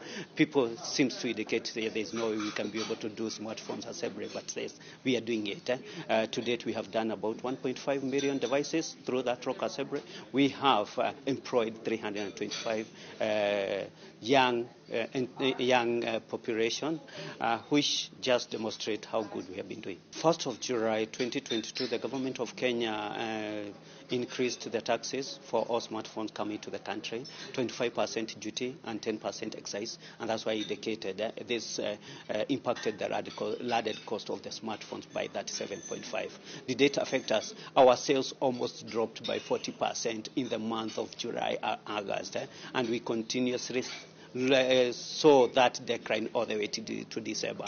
And it was good for M-Kopa, to jump in and make it, make a decision to start this local assembly. Because immediately we started, we were able to caution our customers, but also make sure that, whatever we are selling is competitive. As of now, no. But if at all, unfortunately, the government of Kenya introduces any tax that may impact the local assembly, then definitely it will have a major impact. And our conversation with the government is also to continuously demonstrate to them the value we create through the local assembly and what they need to continue doing. We do a lot of customer education, so that they understand our customer, our business model. Because we don't do any collateral for the devices that we sell to the customer. The only collateral, the only thing that we do is basic KYC, your name, your ID, your picture, so that at least we can be able to hand over that device to you. And that minimal deposit that you need to put at the point of the sale. Other than that, there is nothing else we do. So I wouldn't imagine the customer will be having any problem. If at all, then they don't pay and the phone is locked. I think they expect that because we have done a lot of customer education and we have not had a lot of complaint. The only time is whenever we reach them and they tell us, unfortunately, I lost a job. That's the time now we come in for the customer and see how can we be able to support that customer. Via the KYC details that we have there with the customer, we are able to contact them. We have our own call center, which we have a part of that is customer follow-up. Or just to understand, does it mean that that you have issues with the product? So that's the reason maybe you're not paying. And if at all you have any product-related issue, then we advise the customer what they need to do. And if at all then it's because of the struggling in terms of financial-related items, then we are able also to have a conversation in terms of what is best for that customer at that moment.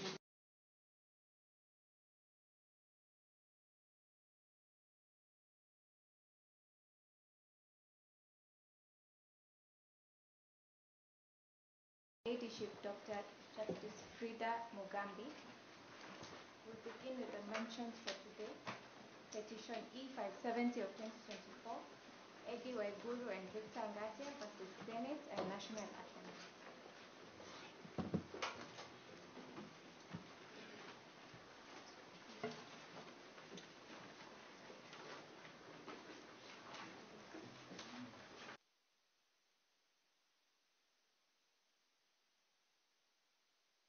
Consolidated petitions.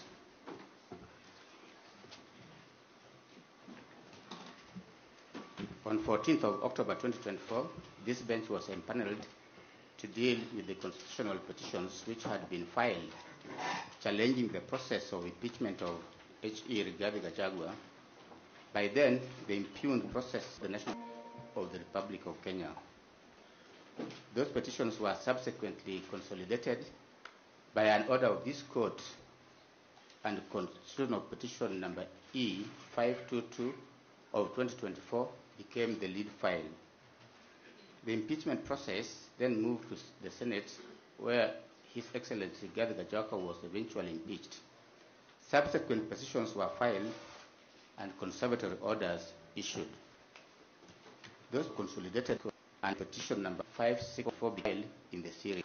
That further various said impeachment, and accordingly petition 4 on which this bench was empaneled to deal with were mentioned before court, and proposals on the way forward by learned counsel and parties were received, especially on the aspect of consolidation. This bench then adjourned the proceedings to today so as to give comprehensive directions in the manner in which all the petitions before this bench will be dealt with going forward. The bench also fixed all applications seeking the recusal of the bench for hearing at 2:30 p.m. today. This bench has gone through all the petitions before the court. We have no doubt that there are principally two sets of petitions. The first regiment are the petitions that challenge the impeachment process before the National Assembly. We shall hereinafter refer to such petitions as those in cohort 1.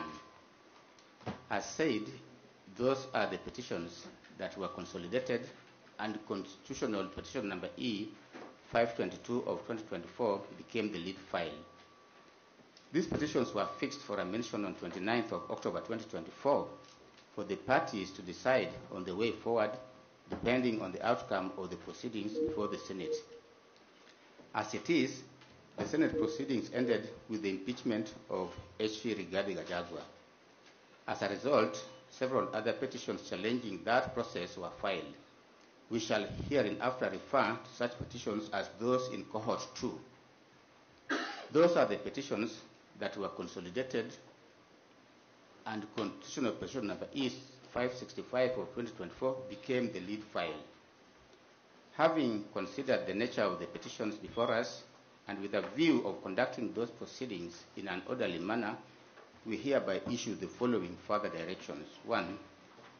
All the petitions shall forthwith be dealt with as those in cohort 1 or cohort 2, respectively. 2. Court shall, pursuant to Rule 17 of the Constitution of Kenya, Protection of Rights and Fundamental Freedoms, Practice and Procedures, Rules 2013, on its own motion, consolidate referred in any this bench of the two. For the petitions consolidated under the two cohorts as follows.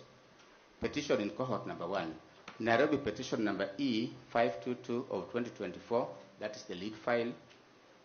Then we have Nairobi petition number E 506 of 2024, Nairobi petition number E 525 of 2024, Nairobi petition number E 528 of 2024, Nairobi petition number E 537 of 2024.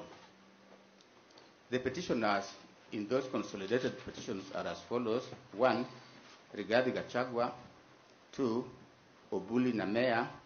3. Kennedy Kamithiu Gachege. 5. Simon Muchangi. 6. Peter Maina. 7. Gema Watho Association. 8. John Mugo Kiragu. 9. Njomu John Mwangi. 11. Dr. Clarence Eboso Mwaresa. 12. Wanjiru Mwangi. Those are the petitioners in cohort number 1. Respondents in that cohort are 1. The Speaker of the National Assembly of Kenya. 2. The National Assembly of Kenya. 3. The Speaker of the Senate of Kenya. 4. The Senate of Kenya. 5. The Deputy Speaker, National Assembly. 6. Honorable Moses Masika Watangula. 7. Honorable Amason Kingi Jeffa. 8. Honorable Attorney General. The interested parties in that cohort are 1. William Samoei Ruto. 2. Law Society of Kenya. 3. Mount Kenya Jurists. That is cohort number 1. Petition in cohort number 2. Nairobi petition number E 565 of 2024, that is the lead 0 of 2024. Nairobi petition E 24. Nairobi petition E 572 of 2024. E 013 of 2024. Kerugoya petition E 014 of 2024. Kerugoya petition number E 015 of 2024. The petitioners in those cohort 2 are as follows. H.C. Rigathi Gachagua, number 1. Number 2, Thomas Kimotho Maingi. Number 3, John Hon Jane Njeri Maina. 4, Hon David Munyi Mabenge. 5, Peter Gichobi Kamotho. 6, Grace Mudhoni Mwangi. 7, Clement Mchiri Murioki. 8, Edwin Munene Karioki. 9 Sheria Mtani na Shadrach Wambui. 10 Father Eddie Waiguru. From 10 you note that Father Eddie Waiguru is in the list of E570 of 2024, and there are 32 petitioners. So from Father Eddie Waiguru, we add all the petitioners in that petition, which come to 32 and ends with Gema Watho Association. Respondents in the court are as follows: Speaker, National Assembly of Kenya; 3, Speaker, Senate; 4, Senate of Kenya; 5, Hon. Attorney General; 6, H.E. William Ruto; 7, Clerk of the National Assembly; 8, Deputy Speaker of the National Assembly; 9, Hon. Mwengi Mthure; 10, United Democratic Alliance; 11, Orange Democratic Alliance; 12, Kenya Kwanza Alliance; 13, Ford Kenya Party; 14, Amani National Congress; 15, Registrar of the Political Parties; 16, Independent Electoral Boundaries Commission. In that cohort, the interested parties are follows: the Law Society of Kenya, Professor Kithure Kindiki, Wiper Democratic Party, Jubilee Party of Kenya, Katiba Institute, Mount Kenya Jurists Association. And then lastly, Kituo cha Sheria.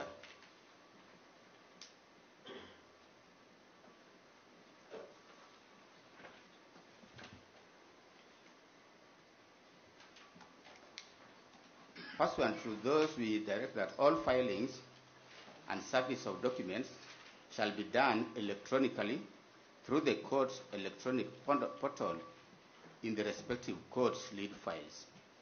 Parties shall accordingly ensure that they are duly marked into the system. The Honorable Deputy Registrar of this division shall assist if need be. Any counsel or party appearing in these petitions shall, before the start of any court proceedings, record such appearance in the quorum forms that shall be provided by the court assistants in this bench. Those appearing virtually shall as well log in and register their presence through the court assistants. As directed on 23rd of October 2023, any application in either of the cohorts seeking the recusal of the judges in this bench shall be heard today at 2:30 p.m. Those directions can be accessed in this court's electronic platform. These directions can be accessed in this court's electronic platform in the respective lead files. This court shall give further appropriate directions in the respective cohort's lead files as and when necessary. Thank you very much.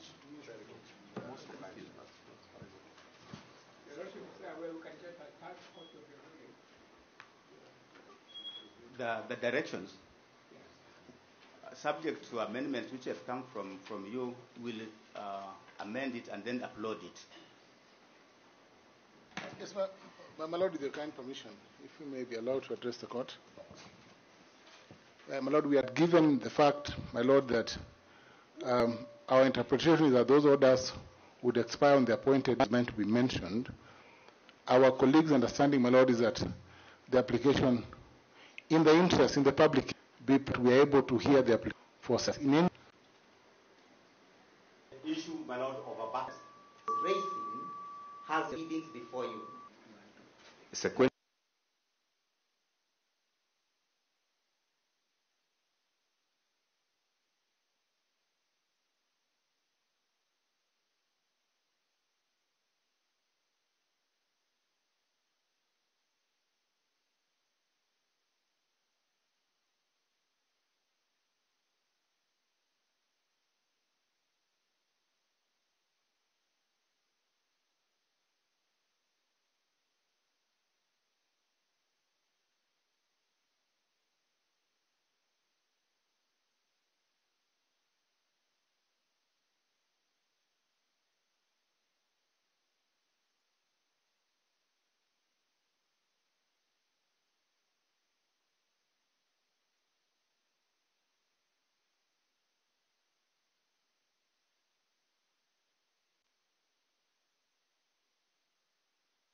Time wasting. Let me speak. This is a court of law. I respect you very much, Council, Senior Council, and all the Council here.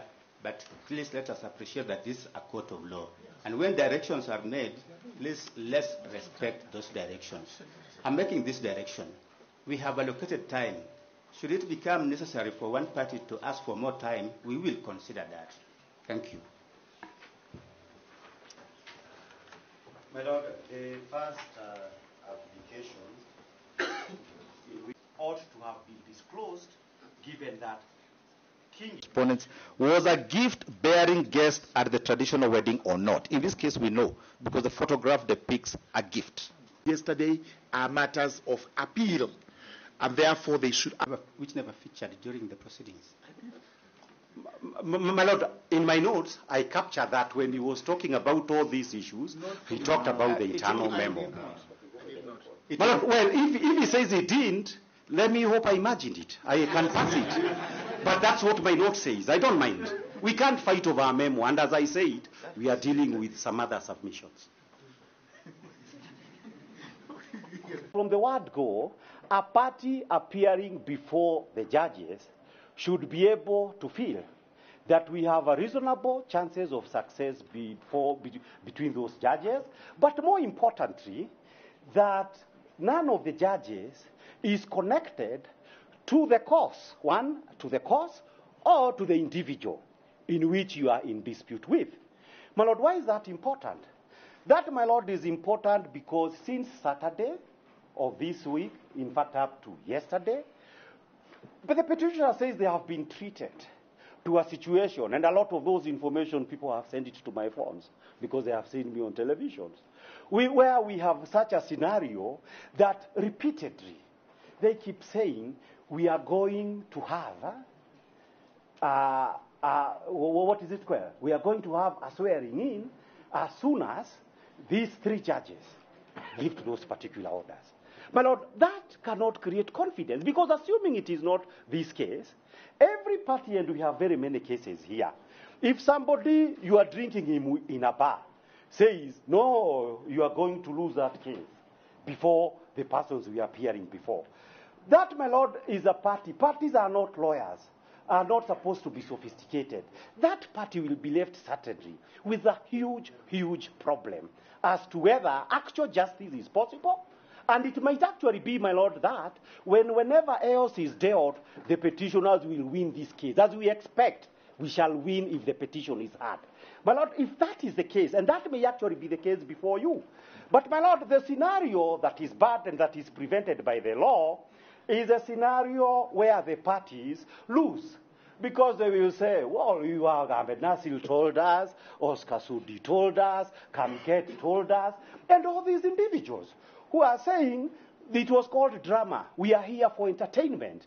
My Lord, if judges are supposed to be treated to entertainment, and those judges are supposed to stop that entertainment, my Lord, there is a problem on the face of it.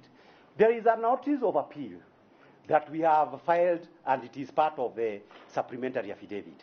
In this notice of appeal, Your Lordships, we have pointed the issue, and we have said one of the other issues of concern is that the judgment of this court that dealt with these other issues, that judgment, the contents of that, amounted to preempting and answering the application that I'm arguing before the court. Because those issues we are submitting did not come from the respondents, but these applications having been filed, we are arguing these applications. After, in a previous ruling of yesterday, we have effectively been responded by the court itself. The petitioner says that they are absolutely uncomfortable with that, and they cannot be able to say that if we have reached a situation whereby judges are answering our case in advance, it is absolutely bad and beyond repair. Perception is a very important concept when it comes to the arena of politics.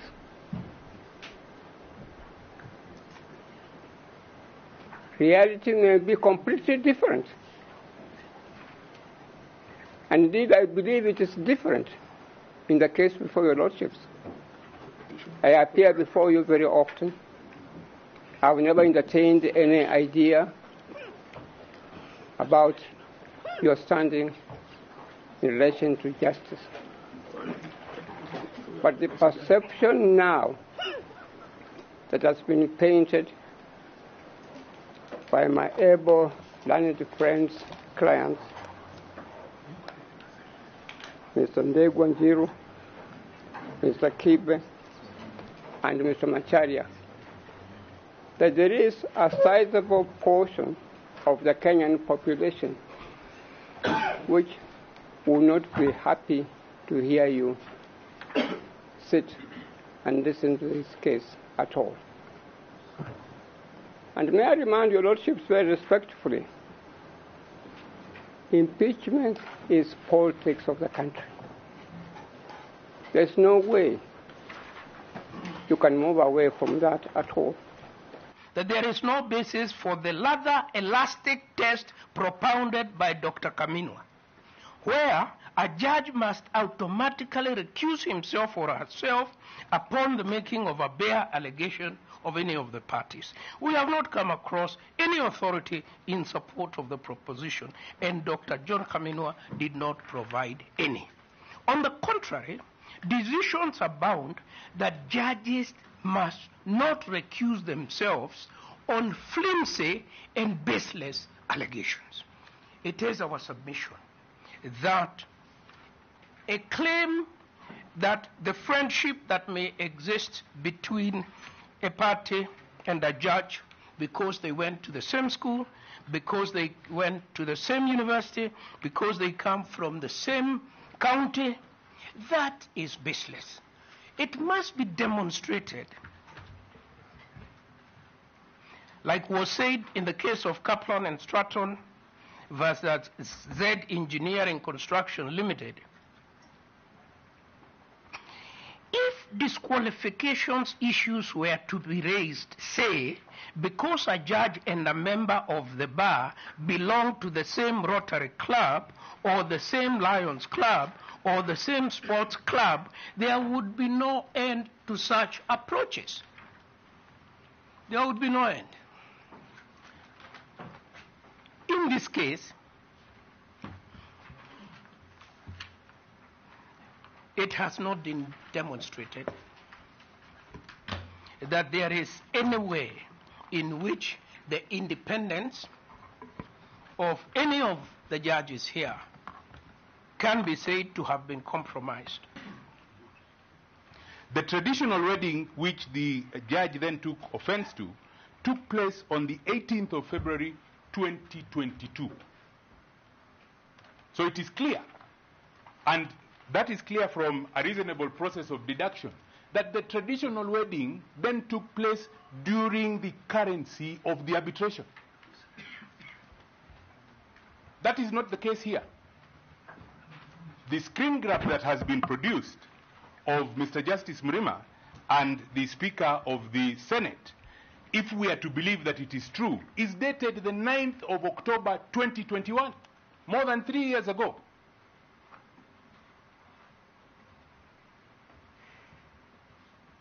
So this decision is distinguishable on the facts. Judges do not live in glorious isolation. Your appointment as a judge does not mean that you cannot invite your friends to a wedding.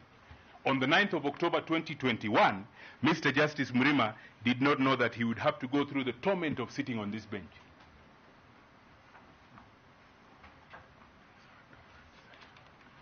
In respect of the Manchester Outfitters decision, I also submit that that decision is distinguishable for the following reason. Mr. Justice Laka had been an advocate for one of the parties. Again, in an advocate-client relationship, the client pays the advocate fees.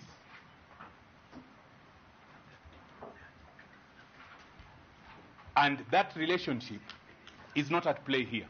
And for those reasons, I urge you to distinguish that decision. My Lord, there are two annexures that we wish to make a specific submission on, and that annexure is the screen grab from Amason Kingi's account and the prophecy by learned senior counsel Ahmed Nasir as to what would take or what is going to happen in this matter. My Lord, those are electronic evidence. And those are electronic evidence I submit within the meaning of Section 106B of the Evidence Act. In the absence of a certificate required by Section 106B of the Evidence Act,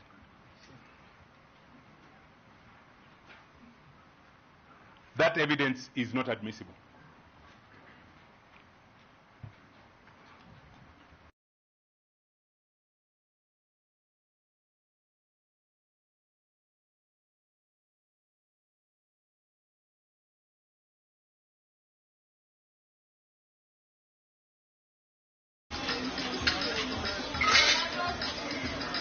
Songa.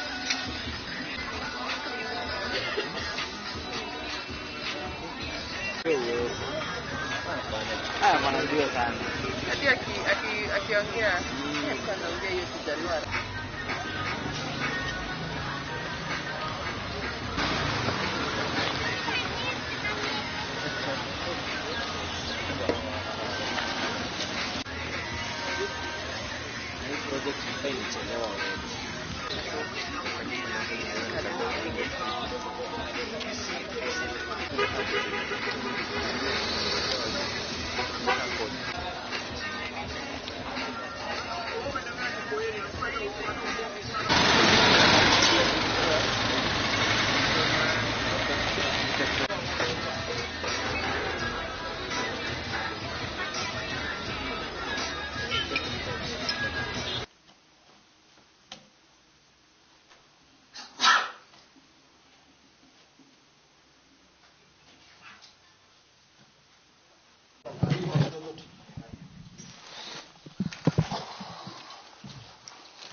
Yeah.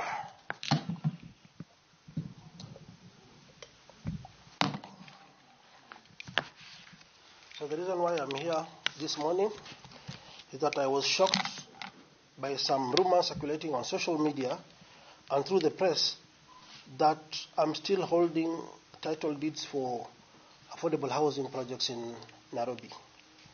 Ladies and gentlemen, Nairobi residents and members of the Fourth Estate, my attention has been drawn to accusations captured in media that I'm in possession of land titles belonging to Jivanji and Pangani affordable housing projects.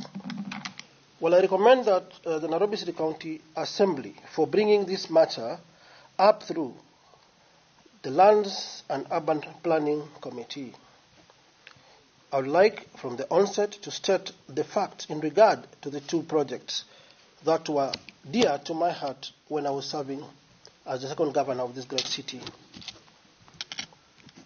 It is important the affordable housing projects in Nairobi was brainstormed and planned during the tenure of the former governor, my good friend Evans Kidero, who served as the first governor of Nairobi.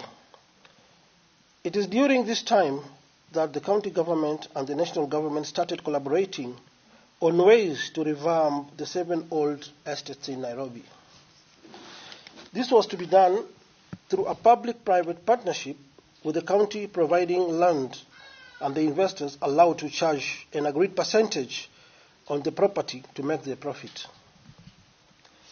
I want to bring to your attention that the leases, these titles for both Jivanji and Pangani were processed in 2018 during my time as governor. Take note that there was no meaningful progress in terms of development that happened during the previous administration before I took over, until when I took over. Indeed, under my tenure, we fast-tracked the development by diligently negotiating an exit agreement between the county government and the tenants in respective estates, with Jivanji and Pangani being one of them. We must acknowledge the fact that most tenants were all people and all families who had spent decades of struggle living in the estates. We therefore agreed to give every tenant a sum of Kenya shillings 600,000 as a facilitation fee applicable for 2 years for them to find alternative accommodation within the city as they awaited the completion of the projects. Further, take note that being a people's governor by then, I was never going to allow forceful evictions or transfer of people without a clear plan. We had to ensure that the registered tenants are given priority once the houses are complete. This was eventually agreed and signed between the county, the estate associations, and the respective developers, or rather investors. We started the Jivanji project with a plan to put up 1,830 units, while Pangani was to give, or rather have, 1,562 housing units. The investors had to pump around 3 to 4 billion, as stated earlier. This was public-private partnership. I wish to state, it is my belief that Nairobi City County Government and the Oversight Committee in charge of this matter must be discerning enough to know that the Ministry of Lands Registry are normally the custodian of the records. If they take time, they realize the leases were processed in the year 2018. It is officially captured. For instance, Jivanji, it is captured under the special purpose vehicle that was used, that is Nairobi Bachelors Jivanji Estate Limited, which is a private limited company incorporated under the Companies Act, and also the certificates of transfer of lease that was signed in July 2019 and witnessed by the Nairobi City County Government, and the joint registration of the special purpose vehicles. These joint ventures agreement were drafted and prepared before I took over as governor. Ours was just implementation of the project. It is my humble submission that there is a grand plan by senior staff, politicians, and cartels who want to be allocated houses without following the due process. Whatever has been circulating, or whatever came up from the county assembly and the county government of Nairobi, I believe these were just diversionary tactics to divert the real issues. Because the other day I saw from Citizen TV that investors who had purchased these houses were complaining that despite them investing millions, they are yet to be allocated with these houses, meaning the projects have stalled. It is well documented that during my tenure, the county had a seamless and good working relationship with the national government in executing the affordable housing project in Nairobi. A good example is the 1,370 affordable housing units in Park Road, Ngara project. It is the first affordable housing project of the Kenya government to improve people's livelihood, and the first project of the affordable housing plan of the Big Four agenda by that time by the former President Uhuru Kenyatta. It is here that our legendary athlete mkimbiaji Faith Kipyegon, who was gifted a spacious house by the current president. I therefore call upon the Governor Johnson Sakaja, the Nairobi City County Government, to focus on provision of providing necessary support to ensure the projects are complete without much drama na siasa. Because sisi ndio master vipindre. Sisi ndio wazilishi wa vipindi. So hizi zao, I think they are trying to divert attention. Kama nilivyosema, citizen wale highlight investors wakileta shida. Now, I was there yesterday for easy projects. Pangani Water, both the investors, I can say they've done a good job. Pangani is over 12 floors, Jivanji pay imeenda. Now, I want to rudi nyuma kidogo. Under the joint venture agreements which were there, the county was to provide land. A contribution in the county was the land. Investors was coming with their billions. Then they do a joint registration of the. So, I wrote a letter to the Pangani. So I did a letter to the land registrar, dated yesterday, 23rd October 2014, which was received yesterday and stamped at the land's office. The land registrar, Jivanji is LR number 219/5458, and the IR is there. Then Pangani is Nairobi block 40474. These letters were received. I paid via eCitizen through my M-Pesa. A receipt from Ardhi Sasa was issued. I was glad, and I want to compliment the CS Ministry of Lands, the PS, Mr. Nixon Korir, for what they have done, because I only spent less than 20 minutes and I was finished with all the documents. So I wonder why the MCAs and the county government senior officials, including the CECs, if I was the governor in 2017, I was impeached in 2020. So 3 years down the line, now we're in 2023. You mean they didn't realize that the title was missing? The custodian of these records is the CEC, Lands, and the chief officer, county chief officers. Unataka kuniambia since 2020 hawajaona ati titles haziko. Hii ni kipindi ya hali ya juu na na condemn mambo ya kuharibiana majina. Let me go to the records which were furnished to me by the Ministry of Lands. We have the official search, but first I'll go to the leases. I pushed for these documents to be registered in the name of the Nairobi City County Government. On 16th July 2018, this is the green card, because the Pangani is under a block, not under, Pangani is under cap 300. And Jivanji, I think, is under cap 281, if I'm not wrong. So the list for Pangani, we have certified copies of the green card. 16th July 2018, Nairobi City County became the owner. Registered on the 20th September 2018 under a special purpose vehicle going by the name of Nairobi Pangani Estate Limited. It was a joint registration between the Nairobi City County of Pangani in 2018, and the projects started. This is the list. This was my county secretary by then, Peter Kariuki.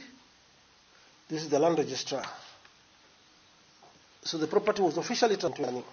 You go to Jivanji, the same thing. This is the list. This is my county secretary. To make the matters worse, this is S.G. Mwangi, who was the chief officer by then and the custodian of these titles. So we deal on City County. So in 2019, Pangani jointly between the county as the owners of the land, the investor. July 18, registered Secretary Kahiga, the guy who is now the CEC Lands, and his name is appearing on the. In fact, he executed the county and the county secretary, or rather, Abdul Qadir Ahmed. So there is ownership between the and the county government of Nairobi. The same also for Jivanji and for Pangani. Same process was followed in the instance of time. I'll not go to the documentation, but furnished with the documents by the lands office. Now, to make the matters worse, this same SG Mwangi, who was the SG who was the chief officer by then, equivalent to a PS in the national government, is the accounting officer. He's the one who took the title deed. This application for registration on 25th July 2019, the title was received by SG Mwangi.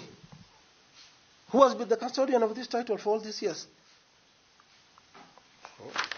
So I'll furnish you with all these documents so that mtu asiwakimbishe kotini.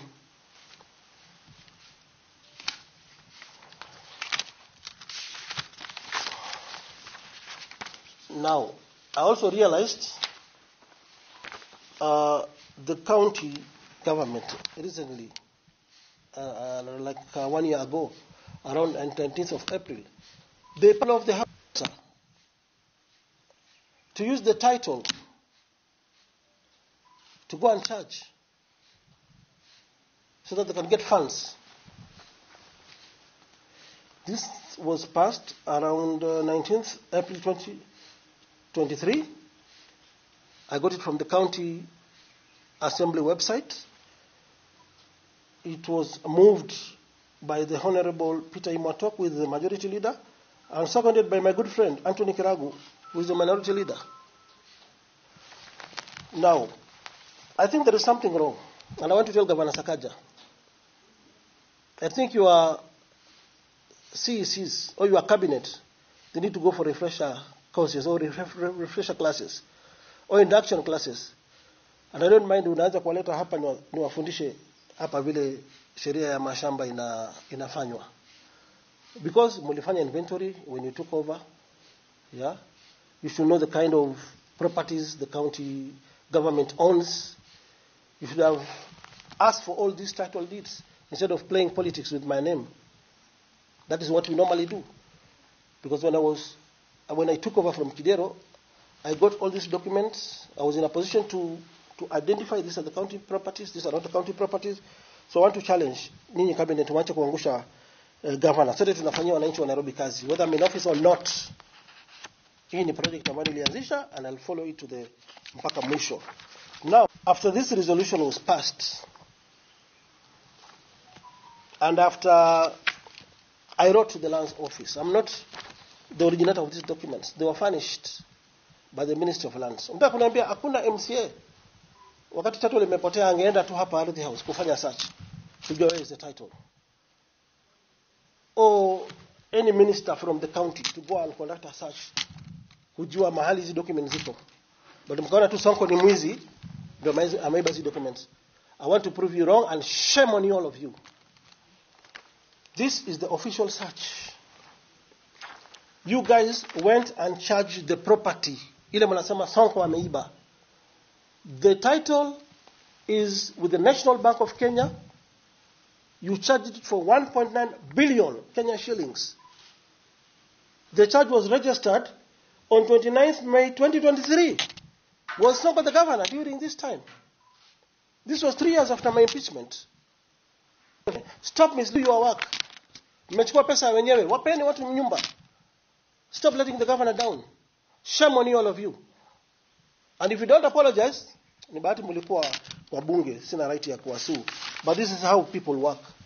So stop tarnishing my good name, and even if I'm a noble, I'll do a thorough follow-up and ensure the freedom fighters kina wengine. I'm to 600,000 to phase 1 those houses. I know mnataka manyumba na mabibi zenu. That one will never happen. Mnazona Sonko ni mjinga, but I still have got the political muscles. So msione mmepata chance ya kudhulumu wanyonge. Wananchi walifanya demonstration, wanataka nyumba zao. Deal with the real issues. So many projects was told. Tunajua there was COVID. Yeah, Kenyans will understand. Instead of tarnishing my good name, I'll never allow that to happen. Kwa hivyo bank, then the county, under the joint registration of the special purpose vehicle, that is Bachelor's Jivanji Estate, title ilipelekwa National Bank, ikachajiwa as per the land registrar's search, na wakachukua 1.9 billion Kenya shillings from last year, May 2023. So mko na pesa ya investors, mko na pesa ya tenants, na mko na pesa ya National Bank. Finish the project. Peni Wakenya manyumba zao, wacheni kutumia jina Sonko. Kwani Sonko amefanya nini?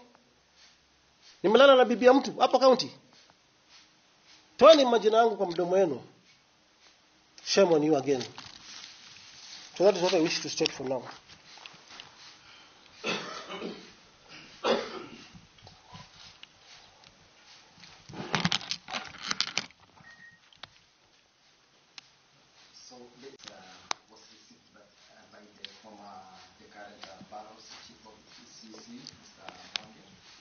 Yes, it was received, and I'm finishing with all these documents. The daily book, the daily application for registration, it is here. This was furnished to me by the Lands Office. It was received by S.G. Mwangi. Here is the document. He has been the custodian of the title deed. And last year he released the title, went again to the Lands Office to effect the registration of the charge. And they took 1.9 billion. Why are they diverting issues? Why are they misleading the public? So do you think like there could be a reason behind all this kind of... There could be a reason. Cartels are still there. Kwa sababu kila serikali ikuja watu hutaka manyumba. Na wao kutaka manyumba means they have to interfere with the list that we had prepared. Because this mambo ya eviction and demolition, tulikataa forceful eviction. We called all the tenants, nikiwa governor. S.G. Mwangi was president, was the current minister, lands. Charles Kerichu is still serving there, they were present. We paid these tenants. We used county tracts to tukawahamisha. And all those clips are there for internet all over. Na wakiendelea, kwa sababu kama huyo Charles Kerichu nilimchukua, alikuwa mmoja wenu, akiandika magazeti. Nikakuwa na challenges mingi sana. Uhuru Kenyatta alimkataa, William Ruto alimkataa, because he was doing the ICC stories against the president and the deputy president by then. Nikaambiwa huyu achana naye, hata kama ni rafiki yako. Nikasema hapana, I'm the governor. Nikakufa na yeye, akachaguliwa kama waziri. Na hata nikiwa waziri, uchafu yao yote, mashamba waliiba tena, niliwavumilia. Huyu S.G. Mwangi mpaka mashamba. Okay. Because of his old age of my late father, nilimvumilia. Na akalia machozi, nikamsamehea. Bado wakataka tuchafuane, wote wale si wasafi, including Kerich, huyo S.G. Mwangi. They're the ones to get the governor. This is the story. This is what we did na Sonko. Governor, we all, hatuwezi wananchi wanaumia. Nichafulia jina na they were there. Wanaulizwa maswali na MC wanakujinyambia wala. Kwa leadership hakuna mtu anakaa forever. So treat MCA mtu wa kawaida. Leo anaweza kuwa kwa ofisi, kesho ako nje kama sisi. Wachane kuogopa. Tell them the truth. That all mumecharge. Na kwa 1.9 billion pia mlichotewa. Pia kuna MCAs walichotewa na kuna wale wamerushana. Sasa kuharibia watu majina. Bado wakinichafulia nitawachafua. Haimaanishi ati niko nje, I cannot defend myself. And I cannot fight for the people. Waanze nitamaliza. I've never been summoned, and even if they summon me, nitaenda kufanya nini? This is the report. Waende Lands watapata title kule iko. Nimeongea na National Bank, they have confirmed they have the title. And in 2023, I was not the governor. So for them to get this 1.3 billion, 1.9 billion, they went with the title to the Lands Office.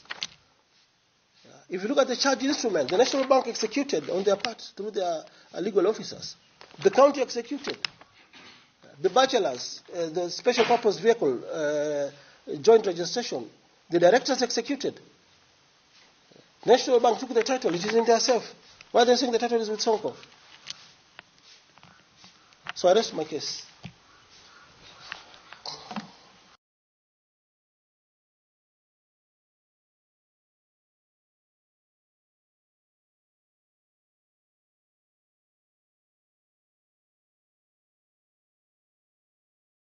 DR and Kenya while leveraging digital transformation through South-South cooperation. Social protection citizens of social protection coverage to one economy launched on 12th of October 2023 by the government. One all for business another milestone. Kenya 0.9 million who are in the, whereas approximately 13 million are in the informal economy. So we only have 3.9 informal and 16 million in the informal economy. We take cognizance, enterprises in Kenya, as said very aptly by Mr. Koros here, are estimated to be more than 5 million with an additional 6.4 million households in the country practicing agriculture to earn their livelihoods on an informal basis. That is why we've got programs like Haba na Haba, which is more of a, it's a saving program for pension and for money that they've introduced for those people who are not in a formal system of employment where your employer is contributing so that you're not left behind in that program. Just for clarity, who are these in the informal sector? I think we know where they are. In Kenya, we call them Jua Kali. For our visitors, Jua Kali means hot sun. You know, the sun hitting you. Hot sun because they work out in the sun. You find them by the side of the markets. They don't have a shade. They're out there doing their thing. Maybe they're building stoves, or they are putting things together, or they are fixing tires. It's called hot sun. So the sector is actually now called Jua Kali sector. So that's where it came from that sector. And these are small-scale traders and artisans who provide goods and services for markets. The mothers you see around selling, the shop assistants, and various people, tailors, machinery mechanics, butchers, construction workers, etc. Unfortunately, they are not registered in the formal system of government. So that means that they are not recognized, and that means that they cannot be found. And that means that when they come to look for support, there is no established way they can be supported and helped, especially in terms of when things go wrong and they need some protection. They are not able also to, we are not able to also ensure that they are getting that minimum wage that they need to receive in their daily activity, because they are not fully registered. So this program is very key, because we are able now to reach out to people who have just been floating around. Madam Caroline Hamati Mugala is here. I can do it better than you, PS. It is not Hamati, it is Hamati Mugala. She said she's one of our experts in the labor migration program that we are launching.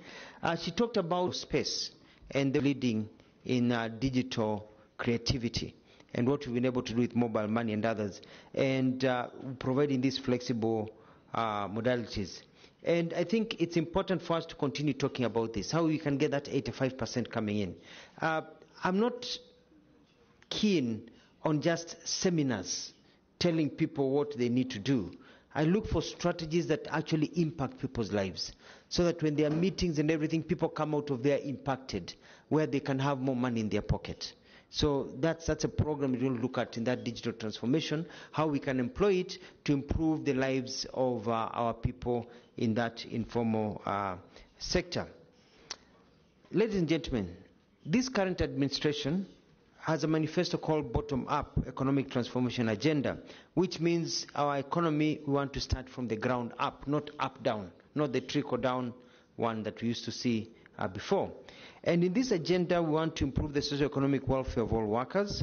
And the manifesto of this government recognizes that the informal sector is at the core of economic development and contributes about 33.8%